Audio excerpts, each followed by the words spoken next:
Countdown to the race has begun. Race fans, if you remain standing and if you've already sat down, please rise again.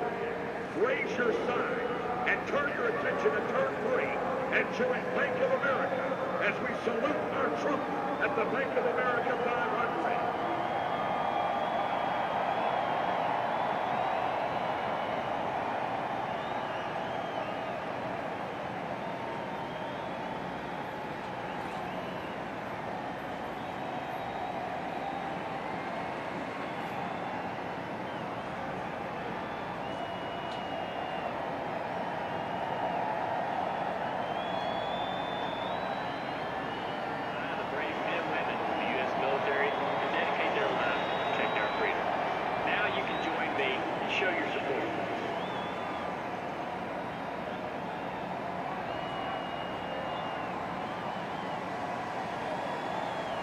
Race fans, please help us welcome 20 servicemen and women representing all 5 branches of our armed forces. Stand up and cheer for these brave men and women for each message displayed tonight. Bank of America will donate $1 to military men. Keep standing, race fans. Here they come.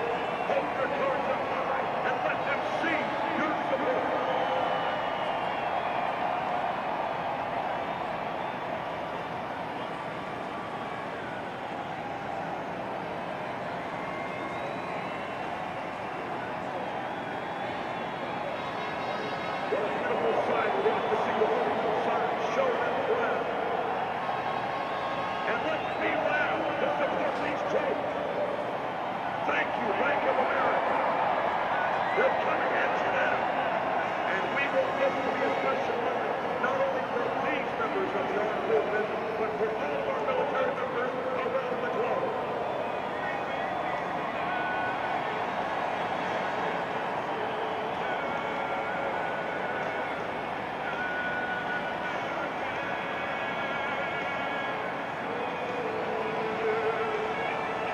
Representing the Army from Fort Bragg, Army Airborne Corps, Private Kyle Chapman, Staff Sergeant Mark E. Winter, Staff Sergeant Stephen Newell, and Sergeant Dale Bragg. Representing the Marines from the Weapons Training Battalion and Wounded Warrior Battalion East at Camp Lejeune, Staff Sergeant James Smith, Sergeant Thomas Stevens, Lance Corporal Anthony Ray, and Sergeant Joseph Clever. And representing the United States Navy from the Navy Recruiting District in Raleigh, North Carolina, Petty Officer Second Class Zachary West, Petty Officer Second Class Jonathan Campbell, Petty Officer First Class Justin Wilson, and Petty Officer First Class Scott Turner.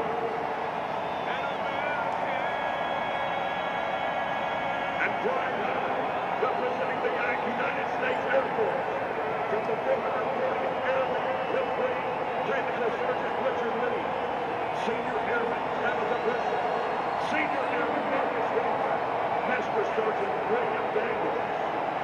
Representing the United States Coast Guard, the 5th District, Mid-Atlantic, Chief Electronics Technician Ryan Moore, Intelligence Specialist, First Class Eamon McCullough, the Framing Mate, First Class Joshua Moore, Yeoman Second Class Corey Cole.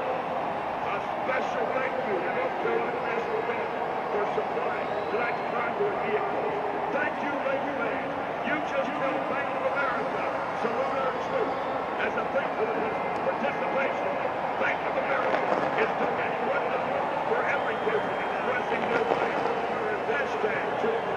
Both of your program marshals, representatives from the United States Armed Forces.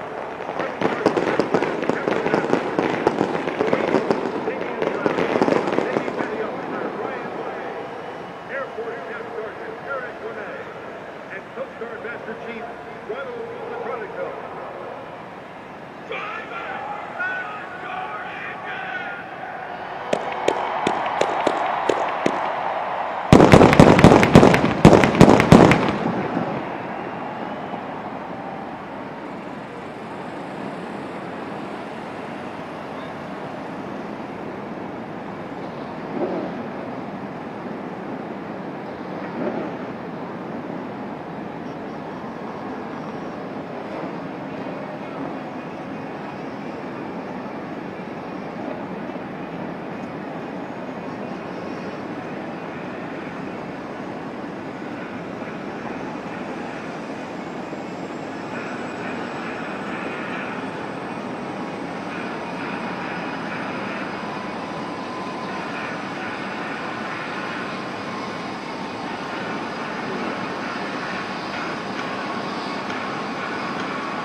Who doesn't enjoy a nice weekend at home? Welcome to Charlotte Motor Speedway, the unofficial home of NASCAR and so many of its teams.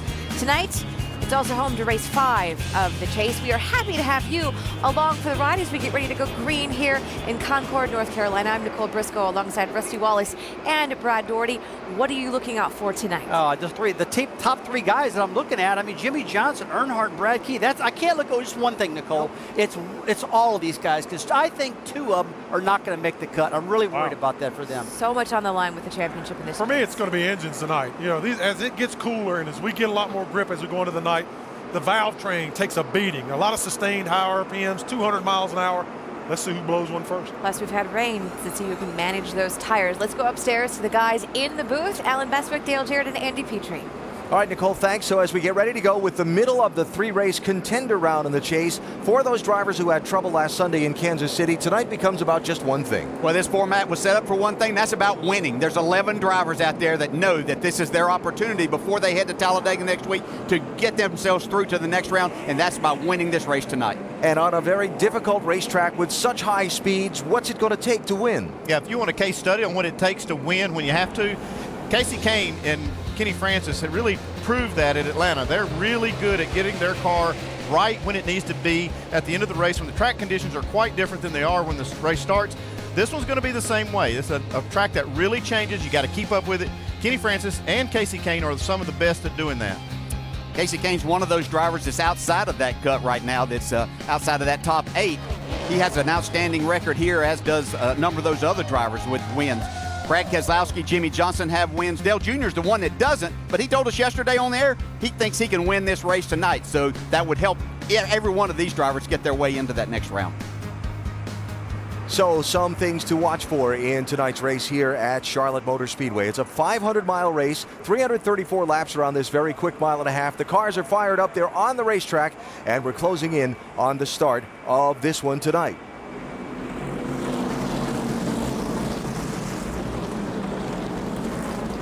Let's get some stories on those who are competing in tonight's race from those who will cover them down on pit road. Here's Dave Burns. So, Alan, when does a broom become a shovel? A win by Jimmie Johnson here tonight would complete the 2014 Charlotte sweep and would dig the 48 team out of a huge hole. A 40th place finish last weekend couldn't come at a worse time and leaves him last among the championship contenders. But tonight, he's at his second winningest track, and Jimmie Johnson could move forward if he can get a win here tonight at Charlotte. Vince Welch. This is a critical race in the championship hopes of Dale Earnhardt Jr. After the bad luck in the 39th place finish a week ago, having a good night tonight simply isn't good enough. Crew Chief Steve Letarte says we need a victory. And yesterday, Jr. showed that confidence, simply saying, we're going to win. Jerry Punch? Well, tonight the 2-car actually sits 22 points back of the cutoff here with only 2 races remaining in the contender round for NASCAR's playoffs. And last week he was one of 2 favorites to hit the wall with a tire issue at Kansas. Tonight he can't be too cautious or too aggressive because he needs to not finish too far back. If he does, he'll have no chance to win NASCAR Sprint Cup Championship number 2. Here's Jamie Little. Well, Doc, 1 week ago at Kansas, Kevin Harvick abruptly pitted while running 5th during the race. He thought he had a tire issue. It turned out there was no issue at all. Crew Chief Rodney Childers told me he should have done a better job communicating with his driver all race long to let him know they didn't have a tire issue. So tonight, with tire wear being a concern once again, he will be communicating with Kevin Harvick to ensure there's no false alarms. Alan? All right, Jamie, thanks. Heavy rains late this afternoon here at Charlotte, and some of the track drawing equipment still working the pit lane of the speedway, so not quite ready for the start. NASCAR Race Control just telling the spotters and drivers that in 2 more pace laps, they will give the green flag and get this race underway. Going to be a competition caution at lap 25 because of the heavy rain this afternoon, which brings up the topics of tire and tire wear, something on the minds of a lot of the teams and crew chiefs that we spoke with down in the garage this afternoon. Well, tires have been on everybody's minds after last week especially, but last night in the nationwide race we saw that the tires, especially the right fronts, were wearing a little bit excessively. The cars were moving up the racetrack using that higher, greener racetrack, and in the first run we saw quite a few of these tires peel that cord away and unwind. It's a spooling of cords on there that starts to unwind, and a couple of cars had those problems. Brad Keselowski was one of them. He overcame it to win, but that's still on everyone's mind today. Yeah, I talked to a number of the drivers. They said they saw some of that happening in the last practice yesterday afternoon as they started to widen out this racetrack quite a bit going to the top, and we saw a lot of that last night. What can a driver do to ensure that he doesn't have that problem? Well, you can back the corner up a little bit. You can be a little easier, and I think that that's what we'll see here at the beginning as they get that rubber back down. But there are things that the driver can do, but they're all very, very nervous, especially those drivers vying for a championship. And while they continue to work the final moments of the track drawing process before we get the race underway, let's head back down to the pit studio. And Nicole, Rusty, and Brad. Well, DJ just said something about it. The drivers can do something to make sure that they don't have a tire issue tonight. You've been in the car too many times to count. How would you approach the opening laps of this race so that tires don't become an issue? You just can't run the car hard early. You really got to kind of back your corners up, kind of run the car around 90 to 95% in my opinion. If you bomb the car down in the corner early on, you're going to abuse that right front tire. Look, we've had a lot of rain here. The track is real green. Stu Grant from Goodyear was here earlier telling us that, hey, look, we're trying to tell these drivers to be easy on the tires. Don't get too aggressive in air pressure, but give me a drive the car about 90 to 95%, about 90%. Yeah, and I think one of the biggest things is the drivers really and the teams have to adhere to the air pressures. I mean, you're looking at about 54 PSI on these tires, and a lot of these teams, believe it or not, run these tires down around 50. And I know there's spot checks on pit road, but you don't always get everyone. You've got to adhere to the minimums that Goodyear gives you, because this is very, very deleterious, because the track is going to be green and they can absolutely eat some of these tires up. I tell you what, when the director of Goodyear Racing, Stu Grant, comes into our studio and sits down with us and said, hey, look, we're concerned that these drivers are going to drive too hard earlier, it's a big concern. I like the word that Brad used, Alan, pressure, because it's going to be the word of the night, just with tires. And then, of course, there's this whole championship battle going on as well. I thought you were going to ask me to talk about deleterious, and I was going to be a little lost on that. Here are the championship standings and how they look entering the middle of 3 races. And, of course, the big twist to this is that it's Talladega next Sunday. So that's the wild card race where anything can happen. People don't want to leave their fate to that race next Sunday. The bottom 4 below the yellow cut line presently out at the start of tonight's race. Now, Matt Kenseth just dropped to the tail end of the field for unapproved adjustments to his car post-inspection, I believe was the phraseology from Race Control. They had to do a little work on it on the grid just before the start. Yeah, he seemed to put some tape on that back bumper. I'm not sure if maybe they bumped against something, maybe the generators. I mean, just trying to think of what happened, why they would have to tape that up, but that's not... Jason Ratcliffe's not happy about it. No, he's saying this wrong. Makes you think that something else happened. How about it, Jamie? Well, I just talked to Jason Ratcliffe. He was fired up from, as you guys can imagine. I just talked to him, and he said there was part of a decal stuck on their bumper. NASCAR went to him and said, you guys need to cut it off. So they cut it off. Now NASCAR told them that is an unapproved adjustment. You must drop to the back. So Jason is upset. He told them we're in a chase for a championship right now, but that's the deal. They're dropping to the back. So Matt Kenseth all the way in the last row of the grid as the field comes off turn 4 for the start. Pace car is on pit road. Kyle Busch and Jeff Gordon on the front row leading the field down to the start of the Bank of America 500.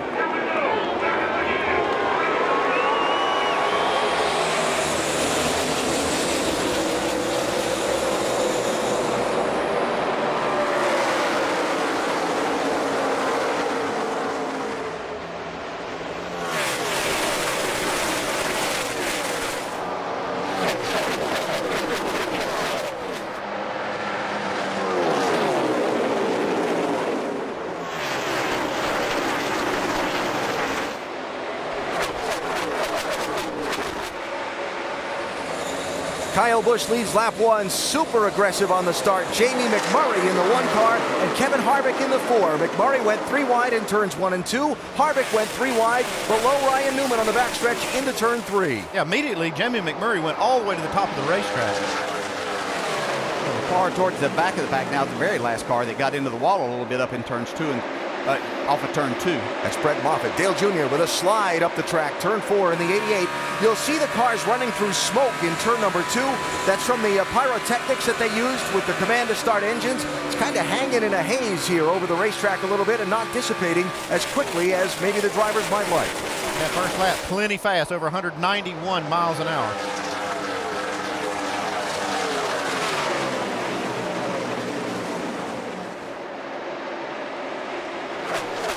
I'm seeing way more aggressive driving and speed than I thought that we were going to see at the start of this race. With everything that's transpired, knowing they've got 25 laps. But they want these 25 laps to be hard laps so they get a really good look at the tires. But it's going to continue to change as this track gets rubbered up and as we go through the night. Yeah, and still, it's an amazing amount of grip out there right now with the cool racetrack and it's green. That second lap, they ran 192.5 miles an hour.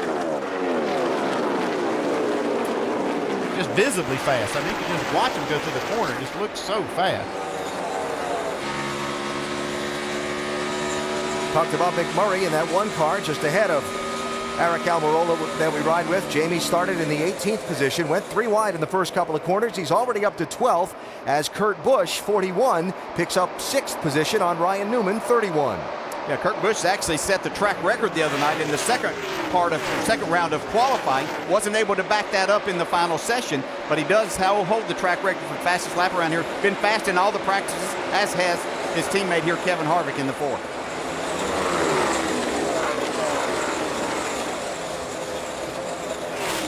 Kind of a shock compared to recent trends, where Kevin Harvick's won the pole for about every race lately and led most of the laps. This time Harvick did not qualify on the pole, started in 7th and is trying to work his way to the front. But again, the 4 car very, very fast in race trim, and look for him to contend for the lead pretty soon. And what we saw right there, Kevin, trying to make that pass on Denny Hamlin in the 11 is going to be things that we're going to see throughout the night. These cars are extremely fast. They rely a lot on aerodynamics and getting all the air on the car, the nose and the spoilers. When you get side by side, some of that gets taken away, makes it more difficult to attack these corners.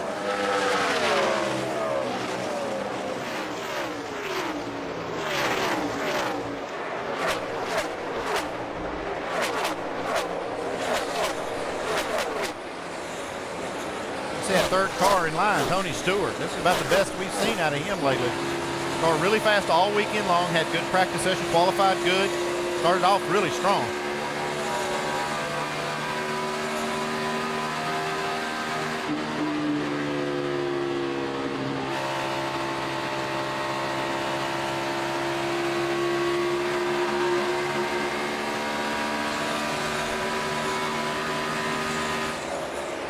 Couple of guys to keep an eye on. 48 Jimmy Johnson, 2 Brad Keselowski. Both had troubles last Sunday at Kansas. Both need great finishes here tonight, if not a win, to have a better chance of advancing through the contender round after Talladega next Sunday. Jimmy had some troubles in final practice yesterday. In the late laps of it, he ticked the wall with the right side of that 48 car. They didn't feel the damage was too bad. The team went to work on it overnight. Jimmy kept his starting spot, and he and Keselowski now have to find a way through the traffic and to the front of the pack.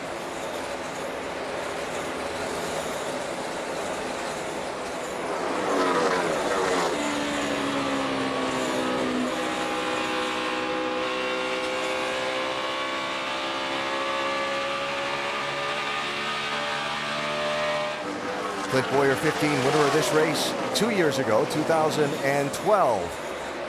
Hoping for good things tonight. See, Jimmy Johnson kind of lost the nose of his car. Got up to the second groove, but able to make a nice enough run there to hold Bowyer back behind him. Jimmy was running yesterday when that happened, Alan, right up against the wall. We saw him experiment a lot with the middle and upper grooves, which I think we'll see be utilized more throughout this race. And he talked about afterwards why he was doing that. He said, if I'm starting this far back in traffic and everybody ahead of me is running the bottom, I'm going to have to go someplace else to pass them and move forward, and I needed to get comfortable with it and get my car comfortable with it. Here's somebody that's doing it real well. Jamie McMurray started off the first lap. Just went straight to the top of the racetrack, makes a nice pass on Carl Edwards around the outside. Jamie looks like he's able to go pretty much anywhere that he wants to, but he is making a lot of speed around the top. We saw him do that at the beginning of the race last weekend in Kansas also. 99 Carl Edwards right behind him. Started 10th, running 12th. Just ahead of him, Joey Logano, 22. Winner of 2 of the 4 races in the chase so far. And running 10th right now. Kind of a freewheeling night for Joey Logano and his team. See Keselowski trying to pick up another spot from Justin Allgaier in 51. That's 18th place. Brad moving up. Gave up a couple of spots in the opening laps. And now trying to gain that ground back and move forward. Kyle Busch leading. Jeff Gordon closing in on him a bit. Just how solid has this 24 car been all season long, almost every racetrack. Yeah, Kyle's not going to press the issue here right now early in the race, but Jeff Gordon Strong heard a lot of teams in the garage area talk about this 24, the 2 and the 4 were kind of the cars that I heard a lot about that were brought up most everywhere that I went through the garage. Now, when I spoke with Alan Gustafson, Jeff's crew chief this afternoon, I said, do you have a winning car? He said, yesterday we didn't. We've made some adjustments. We hope they'll pay off. So far, so good. But it's very early. That smoke on the back straightaway is real persistent. Seems like it's just hanging down real low from that the pyro we had to start the race. One of those deals that seemed like a good idea on paper. Yeah. Just this weather condition is keeping that smoke down low. We monitor all of the drivers and teams' radios, not hearing anyone complain about it from on the track, nor is NASCAR, and so we stay under the green flag. Just disconcerting, probably for us and the television viewers, as you sweep that camera across there and see the smoke. You're expecting that somebody spun out or something. Yeah, just that shot right there. You can see the smoke ahead. Yeah. From Eric Almirola's car. And you think, well, and if there really is a problem up there, I guess you wouldn't know it.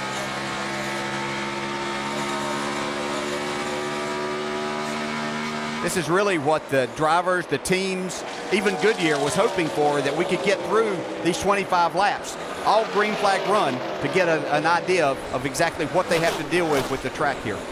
Yeah, I think 25 laps is a plenty safe number. I don't think there's anybody have any wear issues in that amount of laps, but they will be able to monitor how much the tires wore in that period, and typically it will get much better as they run and put more rubber on the racetrack. See Harvick take that 4th spot away from Denny Hamlin. You know, the drivers that I spoke with today were encouraged with what they saw last night, that the wear got better as the night went on, but they also were quick to point out that, hey, we didn't get that really, really long run either that created the issues in the first part of the race.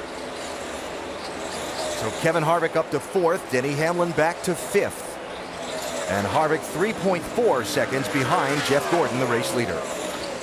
Danica Patrick 10, Eric Almirola 43. That is for 14th and 15th spot.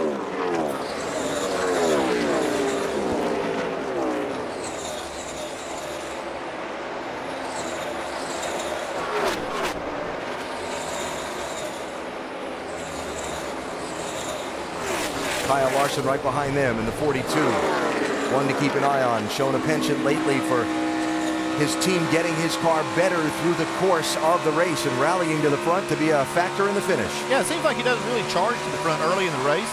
And sometimes he struggles a little bit, maybe the first, second run, but then they seem to make good adjustments, and he's there when it counts. I think part of that is the team getting used to each other, but I think that's him maturing too, is understanding these are long races. I can take my time. We're going to have to make pit stops and adjustments throughout the races, and he's just becoming an excellent driver and ready to win one of these races. And Jimmy Johnson's car not handling to his liking, obviously, in the opening laps after Brad Keselowski went by him. Keselowski's passed another car. Now Clint Boyer's passed Johnson, and here's Austin Dillon in the 3 going by the 48.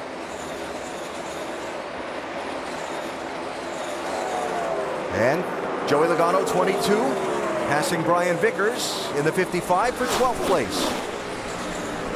Or is that the other way around? Let's check here. It's actually Vickers passing Logano. My apologies.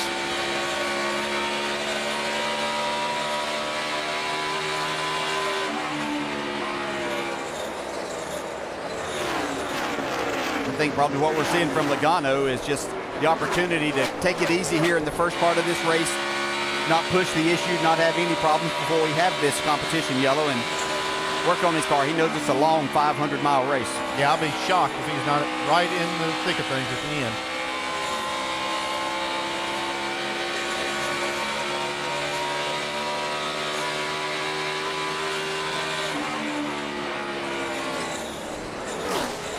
Leader Jeff Gordon has caught the tail end of the field, already put Blake Cook and Corey LaJoie a lap down.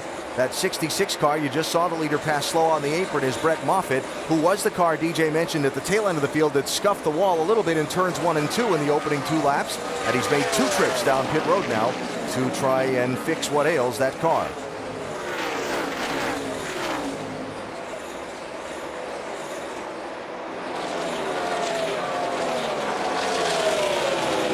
J.J. Yaley going a lap down. Here is Kurt Busch rolling forward, looking for a spot in the top 5, trying to pass Denny Hamlin. Kurt started back at 11th spot, so nice progress in this opening run here for Kurt. You know, kind of speaking of progress as you watch this battle, Matt Kenseth has made a nice run up. He's all the way up to 26th after starting in the rear.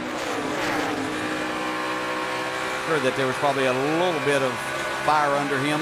Probably not very happy about what he was told about that situation. And you mentioned earlier Kurt Busch running a lap of 198 miles an hour in the second of the 3 rounds of qualifying here. Didn't get pole position, but has the Charlotte track record and the fastest ever lap in qualifying on a 1.5 mile track in the NASCAR Sprint Cup Series.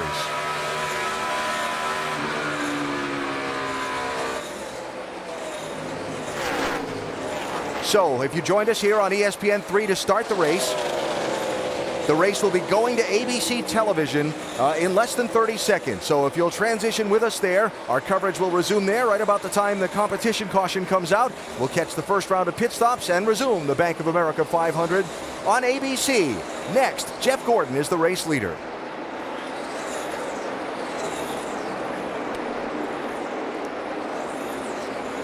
Live at Charlotte Motor Speedway after that epic football game with 119 points scored and a last-second field goal finally winning it. The Bank of America 500 has reached a planned caution flag just past its opening 25 laps. Alan Bestwick, Dale Jarrett, Andy Petrie, and our entire ESPN NASCAR team on the scene for you live.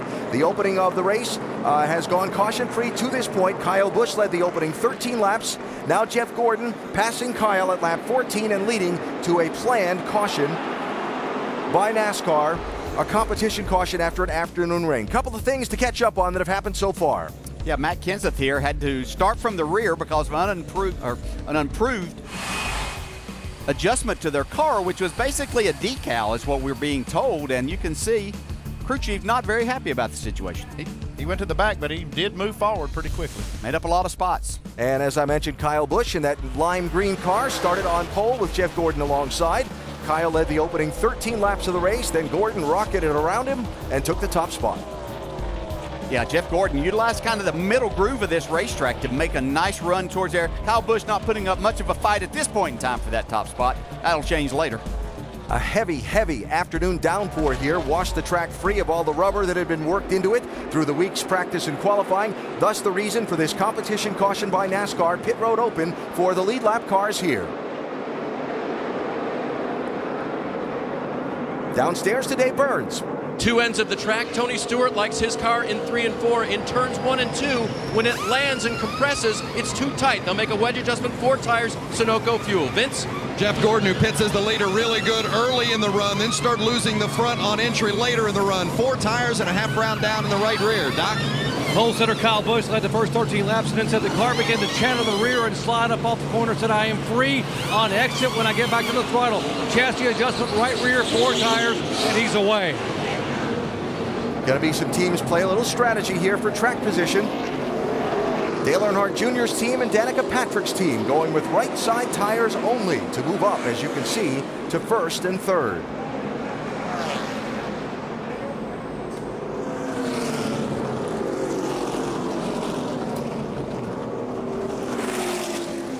So Dale Earnhardt Jr. becomes the 3rd leader of this Bank of America 500 here at Charlotte Motor Speedway.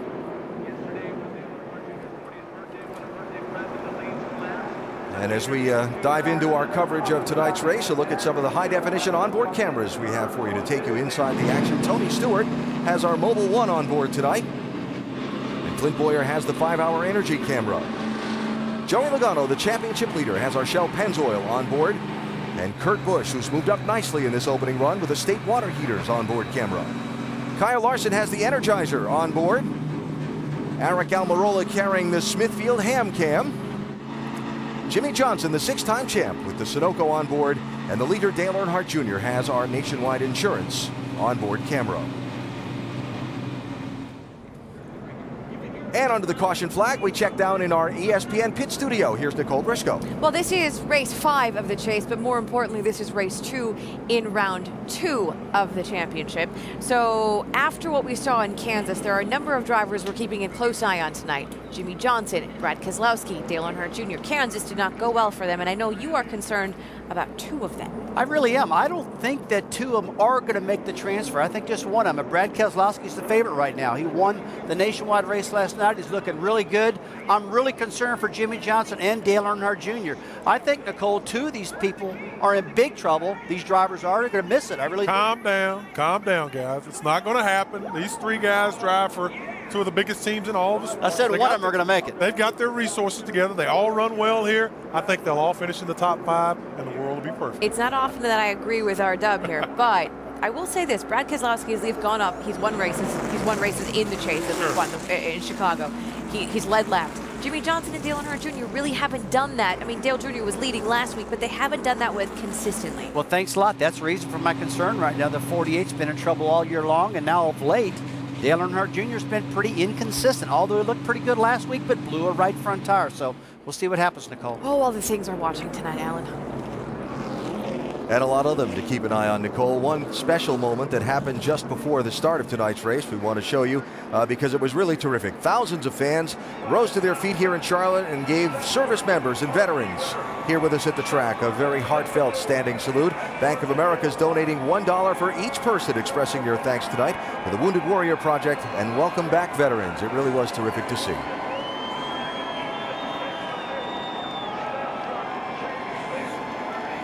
And topside, Alan Bestwick with champion driver and Hall of Famer Dale Jarrett and champion crew chief Andy Petrie. Such a crucial race tonight, and it's really for a lot of drivers just about one thing. Yeah, it's just about winning, doing whatever you can to make that happen. You know that with Talladega looming next week, you've got to get it done here tonight. And some of these drivers aren't going to be able probably to accumulate enough points after last week at Kansas. Winning might be the only way that they're going to advance to the next round. And how you go about winning can be the critical thing. Yeah, it's tough at these racetracks, especially these night races on mile and a half. Casey Kane is one of those teams, him and Kenny Francis, that have shown the ability to be able to adjust their car to be right when it's time to be. They've had this early caution and a competition caution to make those first adjustments, but it's going to be crucial to keep up with this racetrack because it's one of the toughest ones. It changes a lot as the night goes on. Championship standings entering this middle of 3 races in the contender round in the chase for the NASCAR Sprint Cup. Of course, Joey Logano with his win at Kansas last Sunday is already through onto the 3rd round. He gets the bye. Everyone below that 8th place cut line is going to be dropped after next Sunday's race in Talladega. Of course, a lot of racing to go tonight and the entire 500 miles at Talladega next week. But that's certainly on the minds of all as we get this race going and get this restart with Dale Earnhardt Jr., the race leader, choosing the outside lane.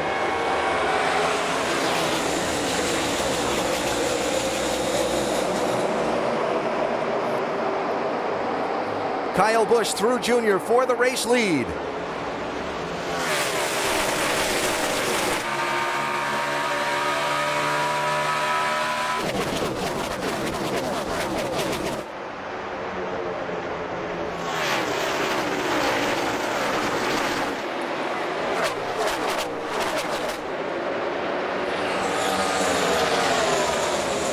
Jeff Gordon, Kevin Harvick, 24-4, lined up to the bottom of the 88 car. Remember, the 88 took just 2 fresh tires on that pit stop.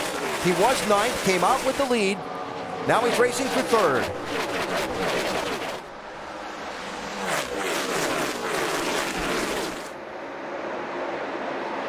Pretty gutsy call after having a tire problem last week, even though we haven't seen the left sides be the issue. But on a very, very green racetrack to just take those 2 tires. Yeah, I think the left, like I said, the left sides are not a big concern. You only have 25 laps on them. They did change the rights. And track position is so important. You know, trying to get a little bit cleaner air, I think it's a big deal. Jimmy Johnson, 48. Jamie McMurray, 1. 15th and 16th place. Carl Edwards, 99. Looking to gain a little ground also using the outside lane.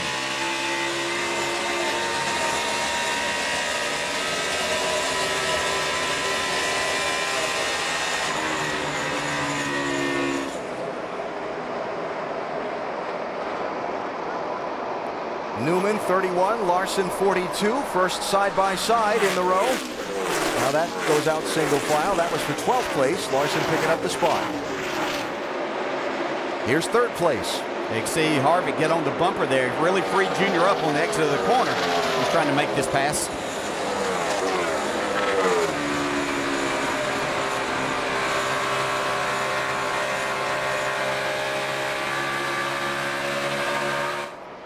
So Dale Jr. falls back to 4th place, trying to defend that spot now from the challenge of Kurt Busch in the 41. We ever do have a tire problem, I won't be able to know it. No vibrations, no better for yesterday? No. Terrible. All in the right side, somewhere in the hub or something. So Dale Earnhardt Jr. talking about a constant apparent vibration in this 88 car. And I think his concern, what he was saying on the radio, is that if we have a tire problem that is developing, he won't feel it real quickly because he already has a vibration. So it won't be like he can detect a change in it. I think that's concerning. Well, it makes a long, tough night there for sure. Real tight entering. Backs out of the track off the corner.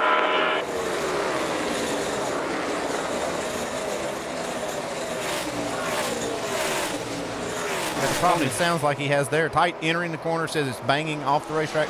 That's probably the front splitter hitting, causing it not to turn. Pattern we saw in the first run of the race, repeating itself in the second. Kyle Busch leads for a while. Here comes Jeff Gordon. It just took a little shorter time for Gordon to get there. This time, I think he was very cautious at the beginning of the race to feel out, see what was going to happen with this racetrack.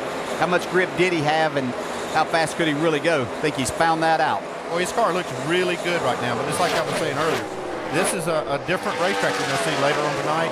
You have to adjust to keep up with it. Sometimes if I ever had a really good car at the beginning of the race, it made me a little nervous. I mean, you always want to be good, but you wonder, is this thing going to be right what I need at the end of the race? Gordon started the race on the cut line in the championship standings. Last driver in. Only 8 positions on the racetrack, 8 points ahead of the first driver out, Kasey Kahne. So a big, important night for Jeff Gordon here in Charlotte tonight. Just underway in the Bank of America 500, just over 50 miles complete. We're back after this message and a word from your ABC station.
Race 5 in the chase for the NASCAR Sprint Cup from Charlotte Motor Speedway tonight. It's the Bank of America 500, and we're just underway across 50 miles in this one with Jeff Gordon out in front.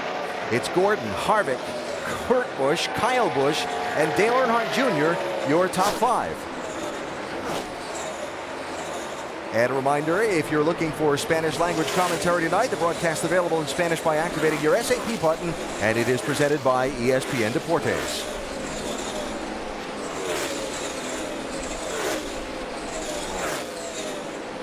So during that last break, Kevin Harvick rose to second place, passing by Kyle Busch. There's the gap, first to second. And an update on the now runner-up driver from Jamie. Well, Alan, you guys were talking about tires last week at Kansas. Kevin Harvick was a driver who thought he had a tire issue. It turned out he didn't, even though he pitted from fifth. So his crew chief told me I need to do a better job throughout the race updating Kevin on his tire wear. So after the first stop, these are his tires. A little bit of wear here on the inside of the right front, but overall he told his driver tires are good, and that gives the driver confidence to move to the front. Yeah, the one thing that's different this week than last week is that wear seems to be the issue here tonight and last night. Last week it really wasn't. It was more about the structure of the tire and some problems that they had there, but wear is what they're worried about here. Absolutely flying since the restart. Kyle Larson in this 42. It doesn't matter whether he's running high or low. I mean, this car's just really trucking through the middle of the corner. He's got the second best average finish in the chase, even though he's not a part of it. But he's been outstanding these 4 chase races so far. Sorry, DJ, just going to say he's picked up 10 positions since the restart. That's incredible. It seems like this car, every time we get an eyeball on him, is going forward. He's passing cars. I bet he passes more cars than anybody.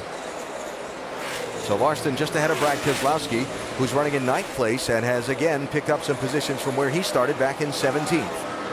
To go back just a second on that Harvick deal, I talked to Kevin this week, and no, he did not have a flat tire. He thought it was, but that tire was not going to last much longer. That tire was damaged. He was going to have an issue. He did the right thing, he said, and if I had it to do over, I would do the same thing tomorrow. Yeah, because you saw the couple cars that had the problems, they ended up hitting the wall hard, and they were in the garage area a long time fixing it. He saw that, and he did not want to put his team in that position, and he made a decision that he's standing by, and I think, really have to say it was a good one. Came back to finish 12th in that race versus 38th or 39th. And Harvick starting this night was 6th in the championship standings behind Joey Logano. Jimmy Johnson, 48. Jamie McMurray won side by side for the 15th and 16th positions. With Joey Logano 22 just ahead of them, Logano has been falling back and losing some spots since the restart. It just doesn't seem like they have this car where Joey wants it, the feel of it. I don't think this is a situation that's just really taking it easy. I think he's not going because he just doesn't feel good about the car.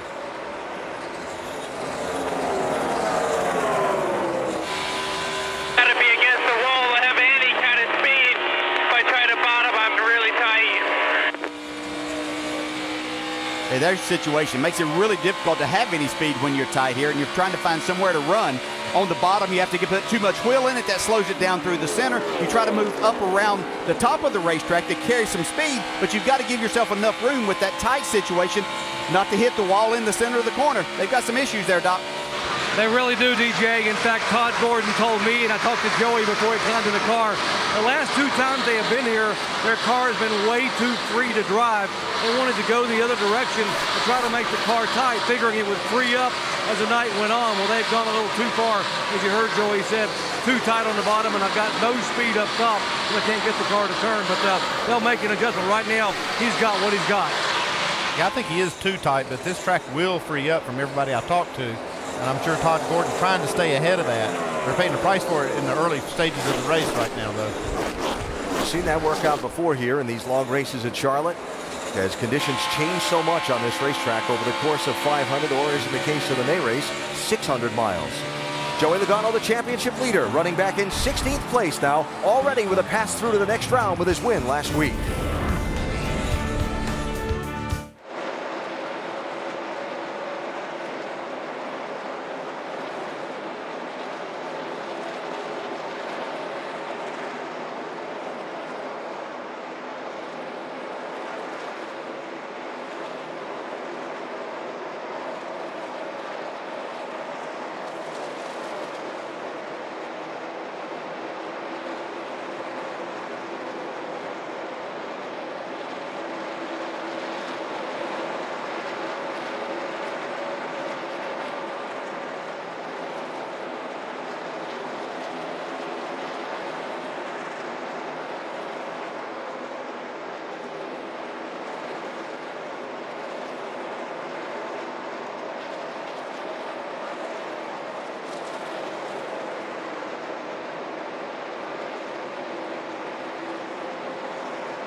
Bank of America 500 at Charlotte.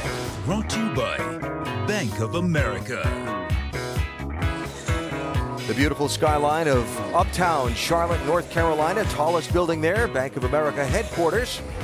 As we come back to Charlotte Motor Speedway to the north and east of town, where tonight's Bank of America 500 is under green and approaching the 100-mile mark. Next Sunday, what could be the most dramatic race up till the championship finale in this chase, the Geico 500 at Talladega, an elimination race from this contender round at the anything can happen at any time world's fastest speedway. ESPN, 1 Eastern time, 1 week from tomorrow.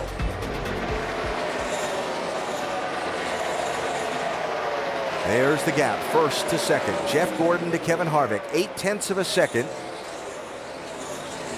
With Kurt and Kyle Busch, respectively, third and fourth, and Dale Earnhardt Jr. fifth. At this point, you'd say the net track position gain for Junior and team.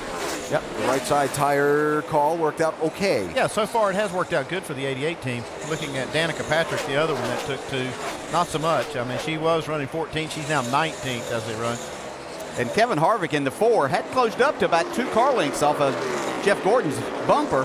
But as they got in traffic, Gordon's been able to pull away a little bit. And I know this is a longer run than what they had the first time. Just wondering if Harvick has decided to back off, take it easy, see what this set of tires looks like then. Yeah, because this is going to be looking like a lot longer green flag run. It's obviously longer than it was for the competition yellow. If they have to run a full gas stop, I don't think Harvick wants to be the first one to test those right side tires. Now, one of the championship contenders, first driver out starting the race, who struggled in the first run but's on the move in this run, is Kasey Kahne. And Dave, he's up to 17th.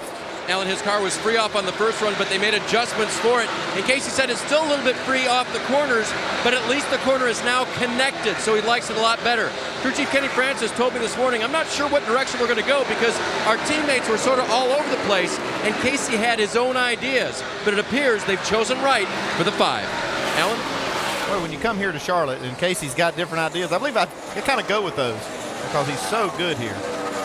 4-time winner here at Charlotte Motor Speedway. And a factor in just about every one of the recent races here at this track is the driver in this 5 car. Now, another story that we've been following through the race, Matt Kenseth's car being sent to the back of the line from 22nd starting spot for those repairs that NASCAR officials wish them to make. And now he's worked his way back up about halfway through the field, Jamie. Well, it was certainly a fired-up team to learn right before the start of the race they had to drop to the back for unapproved adjustments. But he's rallied okay. He started off better than he is now. He's saying he's just lacking front grip. They worked on the track bar on the first round of pit stops. They need to go a different way. He wants more help. He's saying the car just feels stiff on the front end and really can't go anywhere now, Alan. All right, Jamie, thanks. So Kenseth up to 24th. Again, he qualified in 22nd position, but had to start 42nd at the green flag, and he's gained about everything he lost back. About. He's had to work hard to do that. That's the difficult thing. It's just how hard he's had to work to get back to this spot. Now, because Kasey Kahne is running in 17th in the race, and Jeff Gordon is leading, and those were the 2 drivers on either side of that 8th place cut line when we started the race. Look at how the points have accordioned now. Gordon actually would be all the way up in 3rd in the championship at the moment. A lot of racing to go, I know, but just to give you an idea of how fluid the situation will be all night long, look how close it is now for 2 of the drivers that had troubles in Kansas last week. Yeah, and it changes, as you said, almost with every run that they make here. Obviously, every car that they pass changes their position or has that possibility to do that. See the 22 car hitting pit road here early. Joey Logano slowing down and coming in from 23rd place for a green flag pit stop. 38 laps after 39 laps after he pitted last. Yeah, we heard he was tight, and he probably was worried about that right front tire. May have felt something. Here he comes to you, Doc. Yeah, could not take a chance, even though he's in as far as this round of the playoffs. Couldn't take a chance exactly, Andy, what they were talking about. Very tight on the bottom of the racetrack, really leaning on that right front tire. You saw the adjustment there in the right rear. 4 tires, air pressure, going to get it full of Sunoco fuel. He's away 12.6 seconds. And Doc, as you and I both talked to Logano's crew chief, Todd Gordon, this afternoon, the one thing he said to us they could not do in this tire situation was take a chance on getting their driver hurt. So they have to play those calls conservatively, leading this championship and already having a pass through into the third round. Well, they're the only one with that luxury of being in that situation. The rest of them have to go after it and do whatever they can. But it's they earned that right last week, and that's what's so great about this format is it allows you to do that. Yeah, I was just thinking as we were in break about if this thing goes a full fuel run. One car that I would be concerned about would have been the 22 because he was reporting how tight his car was, and that was the problem we saw last night. Is the right front tires were the ones that were the issue. 10th place at stake here. Ryan Newman trying to pass Denny Hamlin. Both of these drivers have not been knocking around the front of the pack, contending for laps led and wins, but they've been very steady and very consistent with their speed and their results through this chase so far to advance and position themselves to possibly advance out of Talladega next week. Yeah, and both of these drivers, in talking to them, feel like that through this round that they can still do that, that opportunity is there when it goes from 12 to 8, that they can accumulate enough points to get themselves through to that next round. Certainly they would like to win.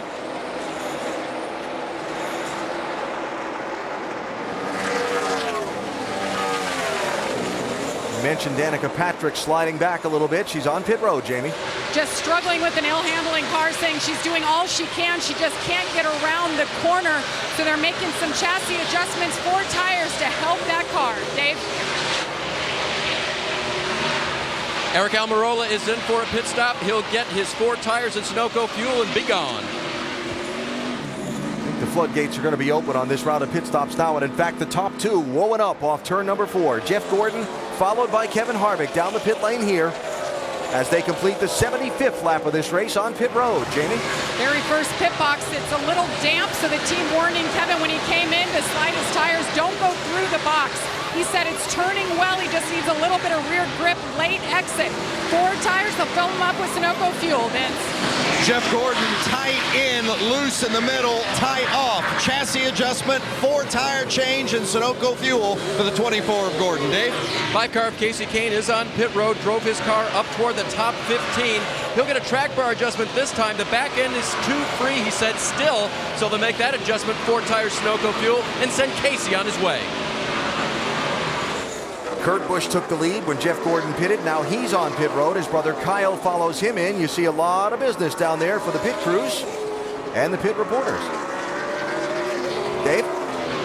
Jimmy Johnson had driven up to the top 15, restarted there 15th, so he really didn't make any progress that run because the car was loose in the center of the corners. You see a pretty significant chassis adjustment in the rear window.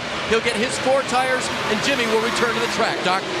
And Kyle Busch saying the car was starting to get loose in the rear end, and in the last 4 or 5 laps, he was loose in the front. He was losing the nose of the car. Had to tighten him up, 4 tires and fuel. Vince?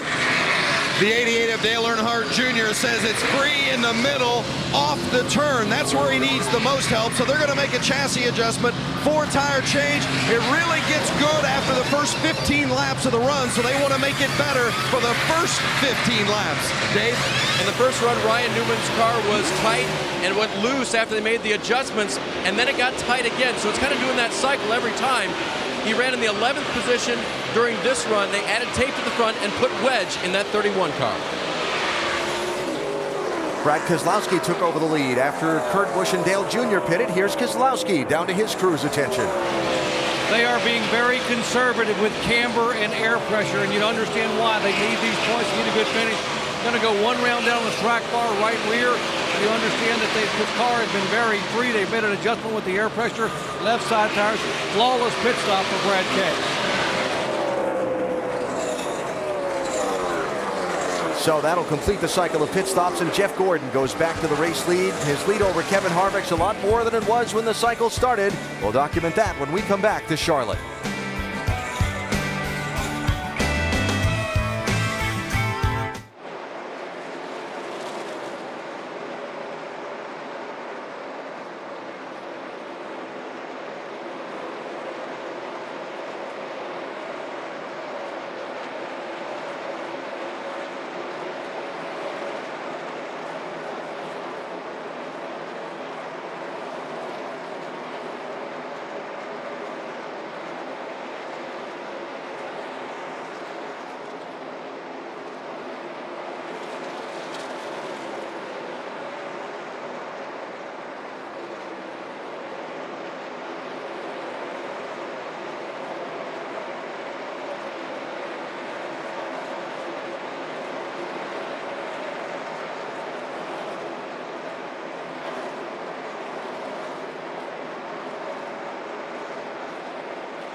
A divisional matchup highlights Monday Night Football this week. Colin Kaepernick and the 49ers facing the Rams. It's San Francisco and St. Louis, 8:15 Eastern, 5:15 Pacific on ESPN. And watch ESPN. No other night is Monday night. And a beautiful look at Charlotte Motor Speedway tonight from our aerial coverage provided by Goodyear. Everything they learn making tires for the grueling demands of NASCAR inspires what rolls into yours. Goodyear, the official tire of NASCAR. Grueling demands perfectly defines the Charlotte Motor Speedway, where qualifying was at speeds of nearly 200 miles an hour, around a mile and a half track. And right now, even leader Jeff Gordon still running better than 183.5 miles an hour. A number of laps in after a pit stop. So Kevin Harvick was 1 second behind Jeff Gordon at the start of the pit stops. Now he's 3.5 seconds behind Jeff Gordon after the cycle of stops. And here are a couple of reasons why. Yeah, still a little bit damp entering. He had that first pit as you came off the track. He was a little bit cautious right there. You could see he slid the tires just a little bit. Then they had another issue, the pit crew. Yeah, they had a little hiccup on the right rear, and so the stop wasn't terrible, but it wasn't very quick. Lost a little bit of time. You can see they lost about 1.5 seconds to Jeff Gordon on his 4-tire stop. And that might not be all there is to the story also. Still P2 here. And then for all that was at the pit stop, I caught myself going way too fast in a section and had to slow way down because I didn't know where I was. I lost a bunch on pit road myself. And we saw that. And those first stops, first time that you come in under green. And I think it's probably a spot that Harvick's not used to pitting at. And so he had gotten a little bit too quick there on that segment. Knew that he could not afford a speeding penalty. By slowing down, and if you lose 0.5 second or a second, that's way better than what you're going to get with that penalty. Once again, doing the smart thing. Carl Edwards, Paul Menards, 99 and 27, racing for 16th and 17th. 27 car trying to rally after a penalty on the first set of pit stops, the competition caution for a crew member going over the wall too soon before they're allowed. So that sent the 27 to the back of the line, and he has really made a nice rally from 38th place. He's got an extremely fast race car under him tonight, Paul Menard does. Brad Keselowski, Tony Stewart. Keselowski moving forward, Stewart slipping backwards. Brad up to 7th place, Tony back to 8th after starting for Tony in 4th position. Yeah, Tony had a really strong first run before the competition caution, but it does seem like he's lost a little bit since then. I don't think any of us would be shocked to think that Brad Keselowski would be a factor at the end of this night, winning this race last year.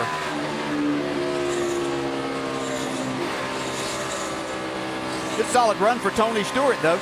He's probably been the best weekend that they've had, from having speed from the start to having a good qualifying effort, running solidly in the top 10 right now, Dave. And DJ, one of the things I talked to Chad Johnson about is, have you guys got your rhythm back yet? And he kind of smiled and he said, not yet. He said, we got a pulse, we got a heartbeat, we're moving, but we're not where we want to be. The car tonight has been pretty good, and I just looked at the tires that came off the 14. Tony driving it hard, the car called tight at times, and all the tires, including the right front, pretty solid on the 14 right now. All right, Dave, so there is Tony Stewart running still better than 180 miles an hour around this racetrack on a 68-degree night here in Charlotte, North Carolina. Jeff Gordon is the race leader. Gordon trying to win a 5th NASCAR Sprint Cup Series championship, looking for another win tonight. We're back to Charlotte after this message and a word from your ABC station.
Caution out, pit stops on. Vince?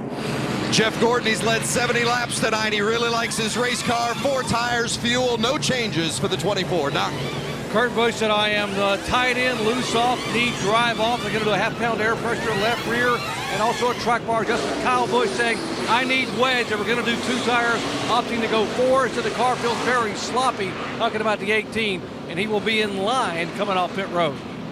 Interesting. Dale Jr.'s team goes for rights only again, and that is going to be a penalty. That looks like A.J. Allmendinger's team, although the car is still in the pit box. So they'll get away with that one, I believe. Clint Bowyer, the reason for the caution, that is trouble out the exhaust pipes. Not too good.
Get your NFL Sunday started tomorrow on ESPN at 10 a.m. It's Sunday NFL Countdown presented by Snickers. Chris Berman and the gang with all the latest news and updates from stadiums around the league right up till kickoff.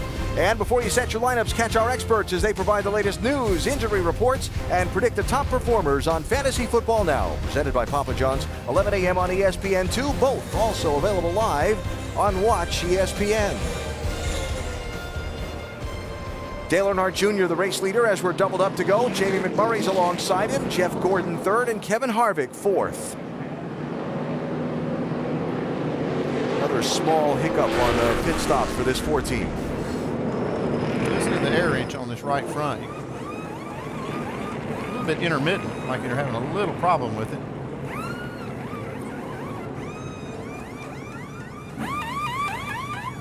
Gun kept shutting off on the right front over and over and over and over. Lucky we come out where we did. Rodney Childers, the crew chief, reporting to his driver what happened there on the pit stop. 2 cars on the front row took just 2 fresh tires on the right side of their car. Everybody else changed 4.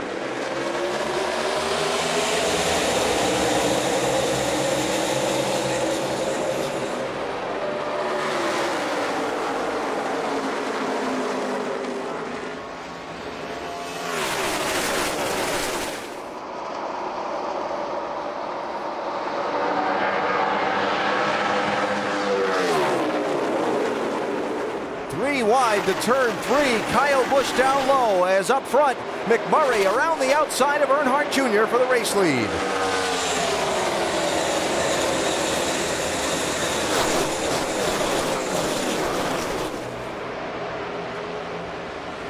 Looks like Jeff Gordon had all kinds of troubles getting going through turns 1 and 2 on the first lap of racing.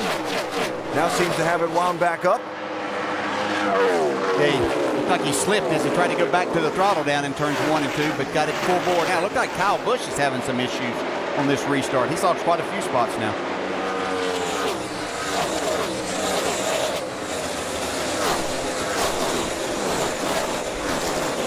Harvick through to second.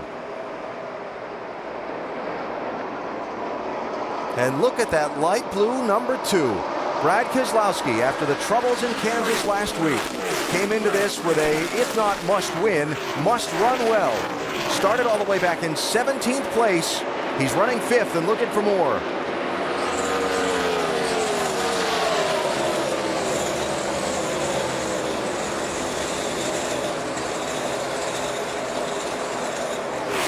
Kurt Busch at 41 running up to the back bumper of Keselowski now. I mean, he had a good run the first couple of laps after that restart, really flying around the bottom of the racetrack.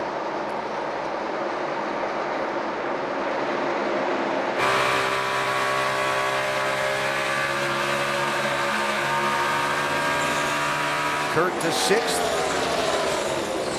And maybe more. Looking, rather Keselowski to 6th, Kurt to 5th, now to 4th, underneath Earnhardt Jr.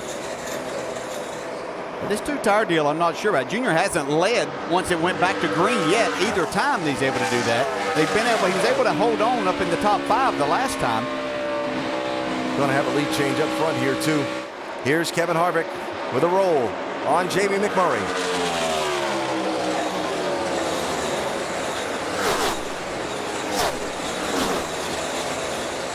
I don't know if he passed go, but he certainly is going. Is it still $200? As far as I know it is, yeah. That's all I'm ever going to get.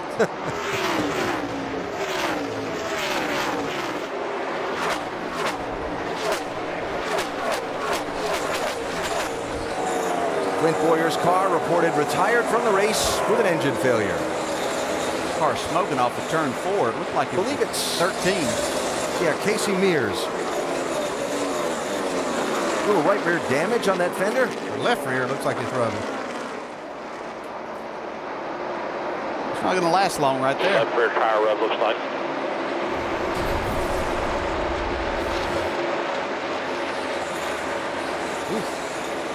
Wow, I don't know what that's all about. That they're arguing over real estate. That there's something earlier that leads up to that. Might be something later too. This tire. Gotta come in this time. I'm watching on film right now. Keep going. I'm watching.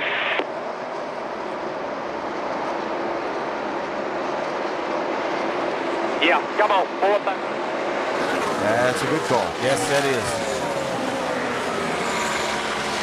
So Casey Mears will have to pit under the green flag. He had just taken a wave around to get back on the lead lap. Half a dozen cars did that at that restart. Mears, Greg Biffle, Stenhouse, Alex Bowman, Michael Annett, and Cole Witt all took wave arounds to get back onto the lead lap. So here's Jeff Gordon running up on Jamie McMurray, trying to get to second place.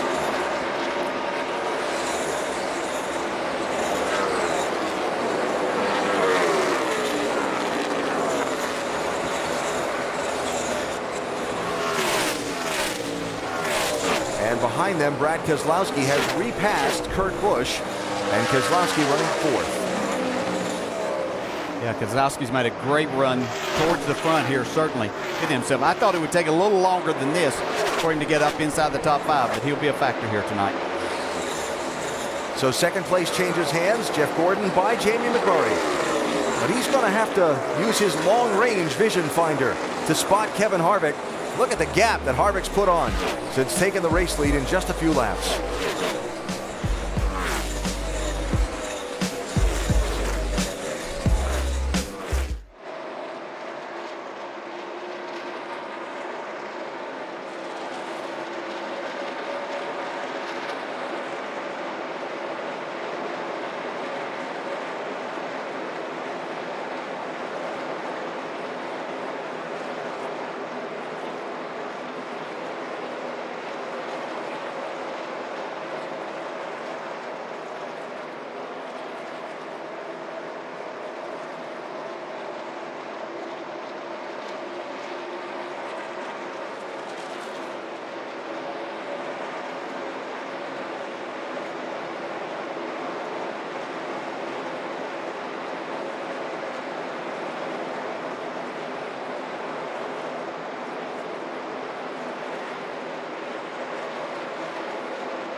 The Bank of America 500 at Charlotte. Brought to you by Nationwide. Nationwide is on your side. And Coca-Cola, the official soft drink of NASCAR. Coca-Cola, open happiness. Already past the 1/3 mark of tonight's Bank of America 500, race 5 in the chase for the NASCAR Sprint Cup here at Charlotte Motor Speedway tonight. Kevin Harvick is the race leader. One of 8 different drivers that have traded the lead 12 times. We check on the driver who's gained the most positions, our biggest mover in this one. Brought to you by Sprint. Remember, Matt Kenseth had to start out in 42nd spot, and he has gained 21 positions through the first third of this race. Stay connected to the chase for the NASCAR Sprint Cup with the Sprint Family Share Pack. 20 gigabytes of high-speed data to share, plus unlimited talk and text for $100 a month. Learn more at sprint.com/datashare. Pretty good roll for Matt Kenseth in the first part of this race. Pretty good roll for Jimmie Johnson also, the 6-time champion who started this race absolutely last in the championship standings of drivers still championship eligible after a very difficult race last Sunday at the Kansas Speedway, when Jimmy, while running fairly well, got tapped by another driver and crashed and wound up finishing in 40th place. Then in qualifying here, when he thought he had a shot on the pole Thursday night, that wiggle forced him to abandon that lap. He was only able to get enough speed to start in 21st place. Then at the end of yesterday's final practice, that tap into the outside wall sent the 48 team making repairs to the right side of their car. And yet, here Jimmy is, having rolled his way inside the top 10 in these last 2 segments of the race with a car that certainly appears to have speed to get up front and contend for a top 5. Yeah, certainly looks like he's got a lot of speed and a lot of drivability about it, in that he's been able to make passes from this inside right here, and if he needs to go to the top, if somebody's running on the bottom, then he's able to do that. A lot of speed in this car. And so look at that number. He started 27 points behind the 8th place driver at the beginning of the day, and now he's cut that in half through a third of this race. Dave Burns has more on Jimmie Johnson. Crew Chief Chad Knaus told me the team worked until 9:30 p.m. last night to get the right side of that car beat out and to the specifications that could be fast tonight. I asked him, did you have to motivate the team at all? I mean, kind of, talk him up after all that, including Jimmy. He said, no way. He said, these guys are professionals. Whether it's good or bad, they operate the same way, the same speed, and they're going to do a good job. And Jimmy's showing it now. That last run, the tightness was gone in the race car, so they've made proper adjustments. And this run, just a little bit lazy on the right front into the corner and a little free off, but he's showing what that team can do. All right, Dave, pass in front of them. 78 Martin Truex, 42 Kyle Larson. Truex moving up. Yeah, that's been a trend over the last few weeks, seeing this 78 car up inside the top 10. Absolutely. And this is the same car they ran last Sunday at Kansas Speedway. Took it back to their shops, which, unlike most teams who are based here in the Charlotte area, are in Denver, Colorado. Martin said, I like the way that car felt. They turned it around and then shipped it cross country here to Charlotte and had it here in time for the opening of practice on Thursday. Well, that's quite an effort whenever read that they were able to do that. You just don't see these teams run the cars back-to-back races very many times anymore, but Martin really liked this one and shows the effort the crew put forth, paying off for him here once again tonight. Now, Denny Hamlin started this race in 3rd position. He finds himself running back in 18th spot now, and we check in his pit with Vince. Well, it's been an interesting situation for Denny Hamlin. Been fighting tight throughout the course of the night with his race car, and they've also had issues in the pits. Their normal jackman, Nate Bowling, you see him there on the right-hand side of the screen, suffered an elbow injury on the 2nd pit stop and had to go to the medical center. So that means they need a backup for that position. The backup is Kenneth Purcell. Good look at Purcell there on the left-hand side.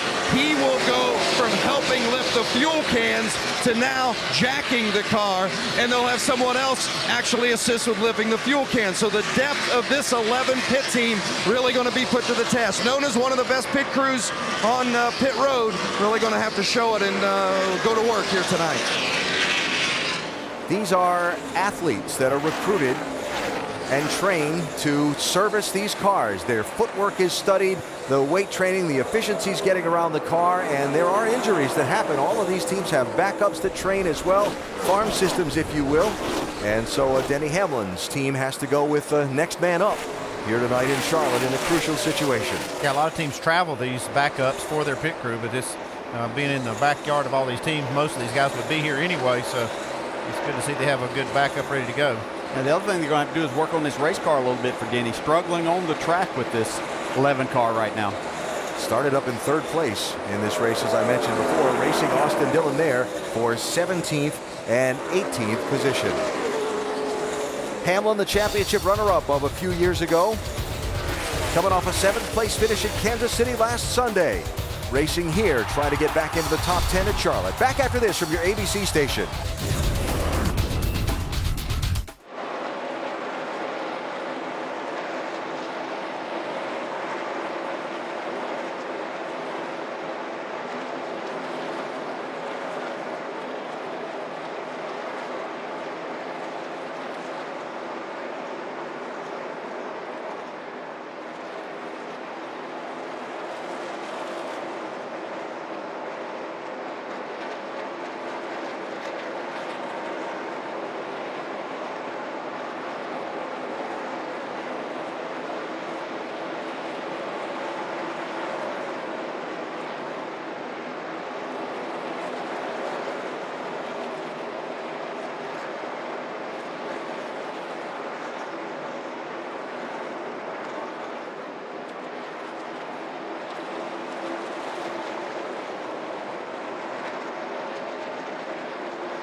The Bank of America 500 from Charlotte Motor Speedway for the NASCAR Sprint Cup Series, with Kevin Harvick leading Jeff Gordon by an even 3 seconds.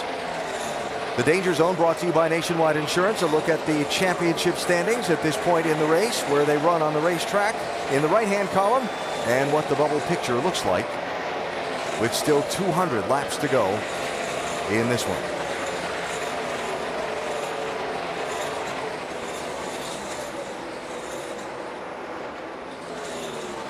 Kevin Harvick, so strong, so dominant over these last couple of months. And pulling away to a, trouble, Paul Menard. It went out. Caution flag is out.